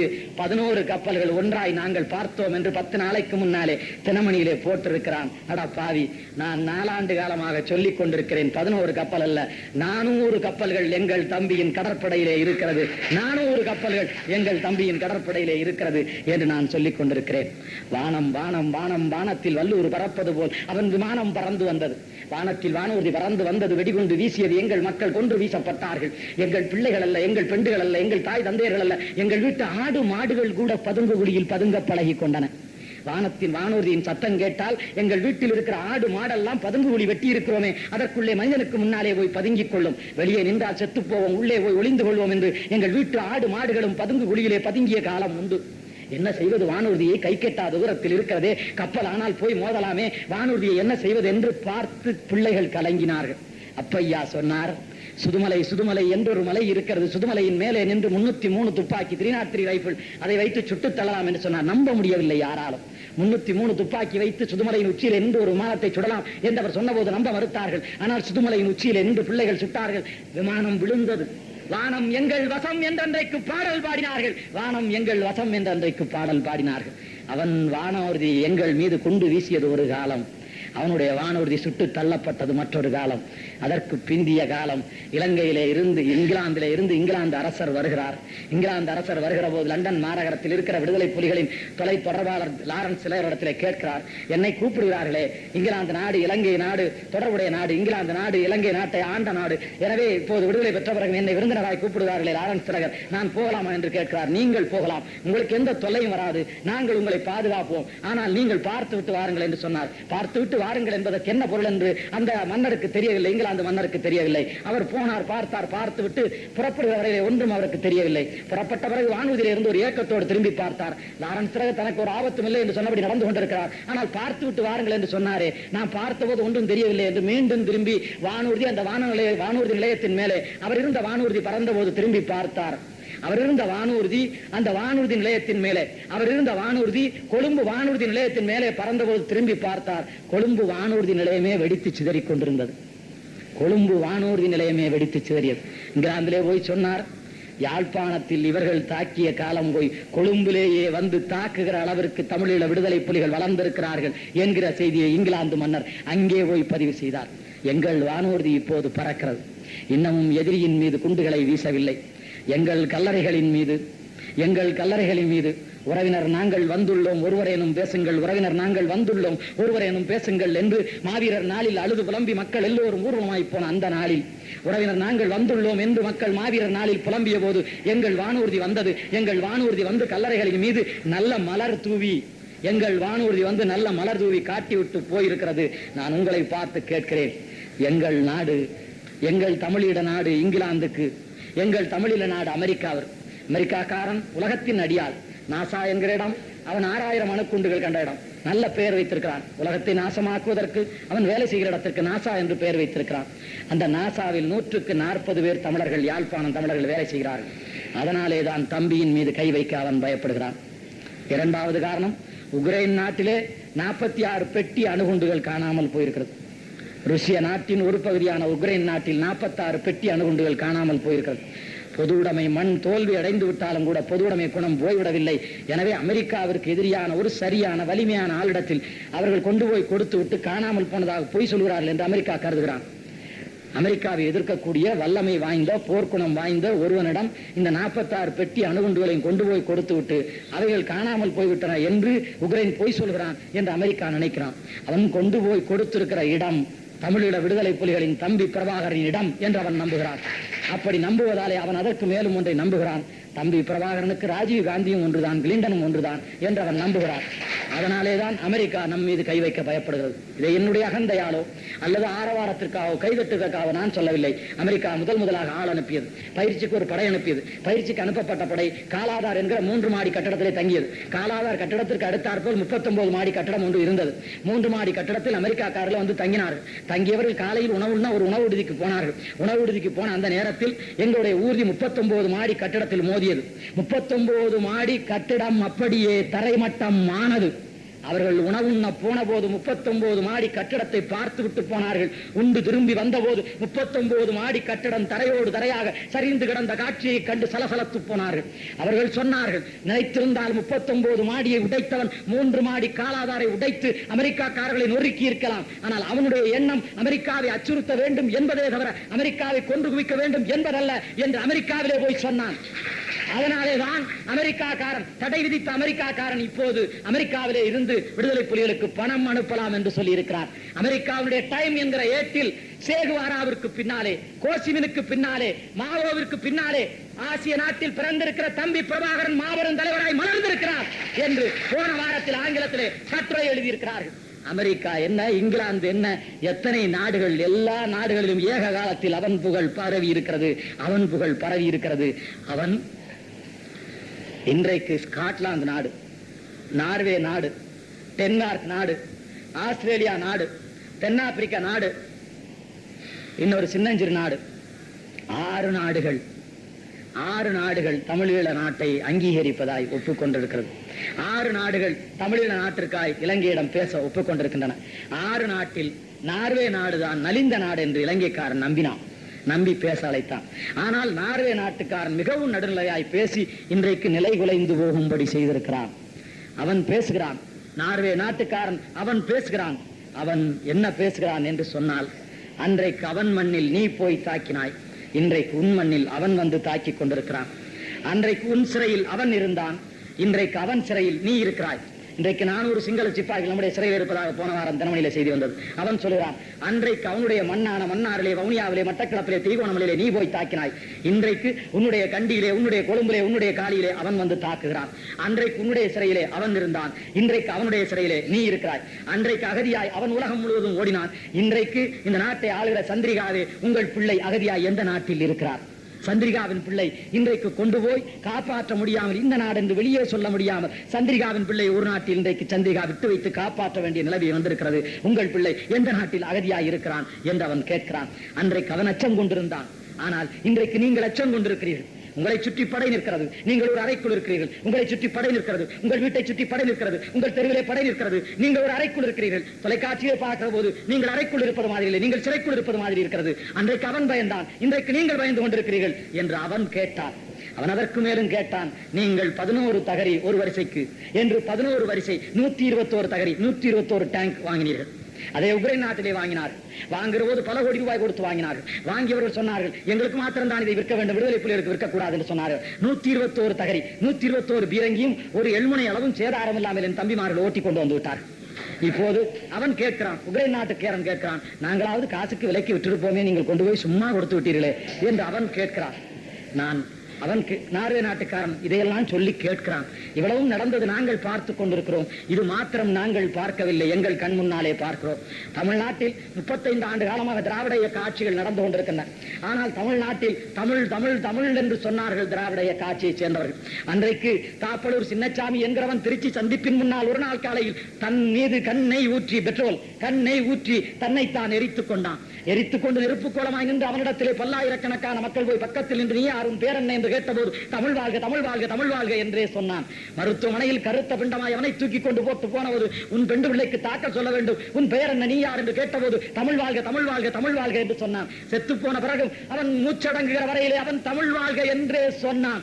இந்தியை எதிர்த்து போராடியது ஆங்கிலம் வர அல்ல, இந்தியை எதிர்த்து போராடியது எங்கள் தமிழ் வர. இந்தியை எதிர்த்து செந்தமிழில் சின்னசாமி வீழ்ந்தது ஆங்கிலம் வர அல்ல, எங்கள் தமிழ் வர. அந்த தமிழை வாழ வைக்க முடியாமல் திராவிட இயக்கங்கள் நடுத்தருவில் நாசமாய் போய் நின்று கொண்டிருக்கிறார்கள்.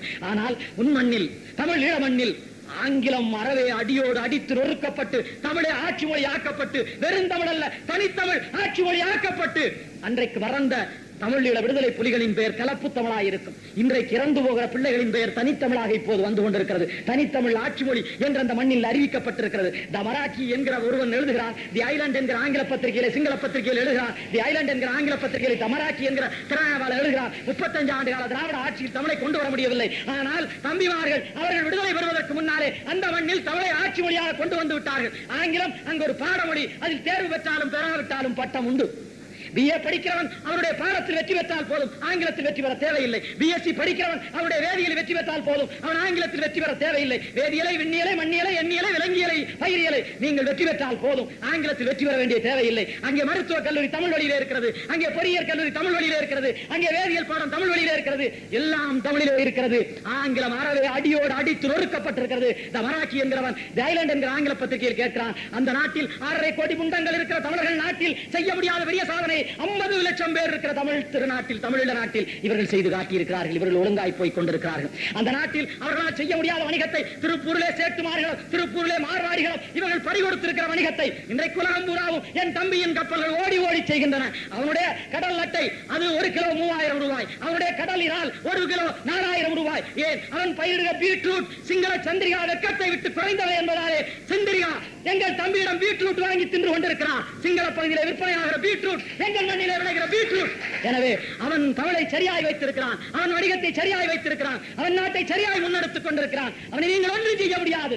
அவன் நார்வேக்காரன் சொன்னான், இன்றைக்கு நீங்கள் கொடுத்தால், எங்களை வைத்து நீங்கள் நாட்டை கொடுத்தால் நீங்கள் தப்பிவிடலாம். இல்லை என்று சொன்னால் தமிழீழ நாட்டை அல்ல சிங்கள நாட்டையும் சேர்த்தந்த தம்பி பிடிப்பான் என்று அவர்கள் சொல்லியிருக்கிறார். அதற்கு மேல் நார்வேக்காரன் சொல்லியிருக்கிறான், இந்திய பட்டாளம் கோவாவை ஒரே நாளில் பிடித்த பட்டாளம், இந்திய பட்டாளம் நிஜாமை ஹைதராபாத்தில் ஒரே நாளில் அடக்கிய பட்டாளம், இந்திய பட்டாளம் 1 லட்சம் பாகிஸ்தான் வீரர்களை வங்கதேசத்தில் சரணடைய வைத்த பட்டாளம், அந்த இந்திய பட்டாளமே தோற்றேன் என்று திரும்பி ஓட செய்த பட்டாளம் விடுதலை புலிகளின் பட்டாளம். எனவே நாங்கள் உங்களிடத்திலே சொல்கிறோம், உள்ளே விட்டு தாக்குகிற உத்தியில் பெயர் போனவன் தம்பி பிரபாகரன். இதற்கு முன்னாலே இருக்கிறவர்கள் ஏமாறவில்லை, சந்திரிகா நீங்கள் ஏமாந்து விட்டீர்கள். அந்த தீபகற்ப பகுதியிலே 3 பக்கம் கடல், 1 பக்கம் பாதை, அதற்குள்ளே 25,000 சிங்கள வீரர்களை கொண்டு போய் ஏமாந்து உள்ளே விட்டு விட்டீர்கள். அவனுக்கு உணவு கொண்டு போக பாதை எடுக்க 2 ஆண்டு காலம் முயற்சி செய்து உங்களாலே முடியவில்லை. நேற்றைக்கு மறந்திருந்து தாக்கினார். இன்றைக்கு நேரடி போரில் எல்லா பகுதியையும் யாழ்ப்பாணம் தீபகற்பம் தவிர தமிழீழ மண்ணில் மன்னார், வவுனியா, மட்டக்களப்பு, திருவோணம் எல்லா பகுதியும் பிடித்துக் கொண்டு விட்டார். இன்றைக்கு எல்லா பகுதியிலும் நம்முடைய தம்பியின் ஆட்சி, எல்லா பகுதிகளிலும் புலிகளின் ஆட்சி. ஆனால் யாழ்ப்பாணத்தில் மாத்திரம் உன்னை விட்டு வைத்திருக்கிறான். ஏன்? நார்வேக்காரன் கேட்டான். ஏன் சந்திரிகா கேட்டால்? நார்வேக்காரன் சொன்னான், நாளைக்கு முற்றுகை அறிவிப்பான், நாளை முற்றுகை அறிவிப்பான். உன் படைக்கு சோறு போகாது, உன் படைக்கு தண்ணீர் போகாது. 1 லட்சம் பாகிஸ்தான் வீரர்கள் வங்கதேசத்தில் சரணடைந்தது போல உன்னுடைய 25,000 சிங்கள வீரர்கள் தம்பியின் முன்னாலே சரணடைகிற காட்சியை உலகம் பார்க்க போகிறது. எனவே உன்னை எச்சரிக்கிறோம், நீயாக மரியாதையாக கொடு, அல்லது உன்னை அடித்து பிடுங்கி நடுத்தரையிலே நாசமாக்கி விடுவார் அந்த தம்பி என்று நார்வே சொல்லிவிட்டது.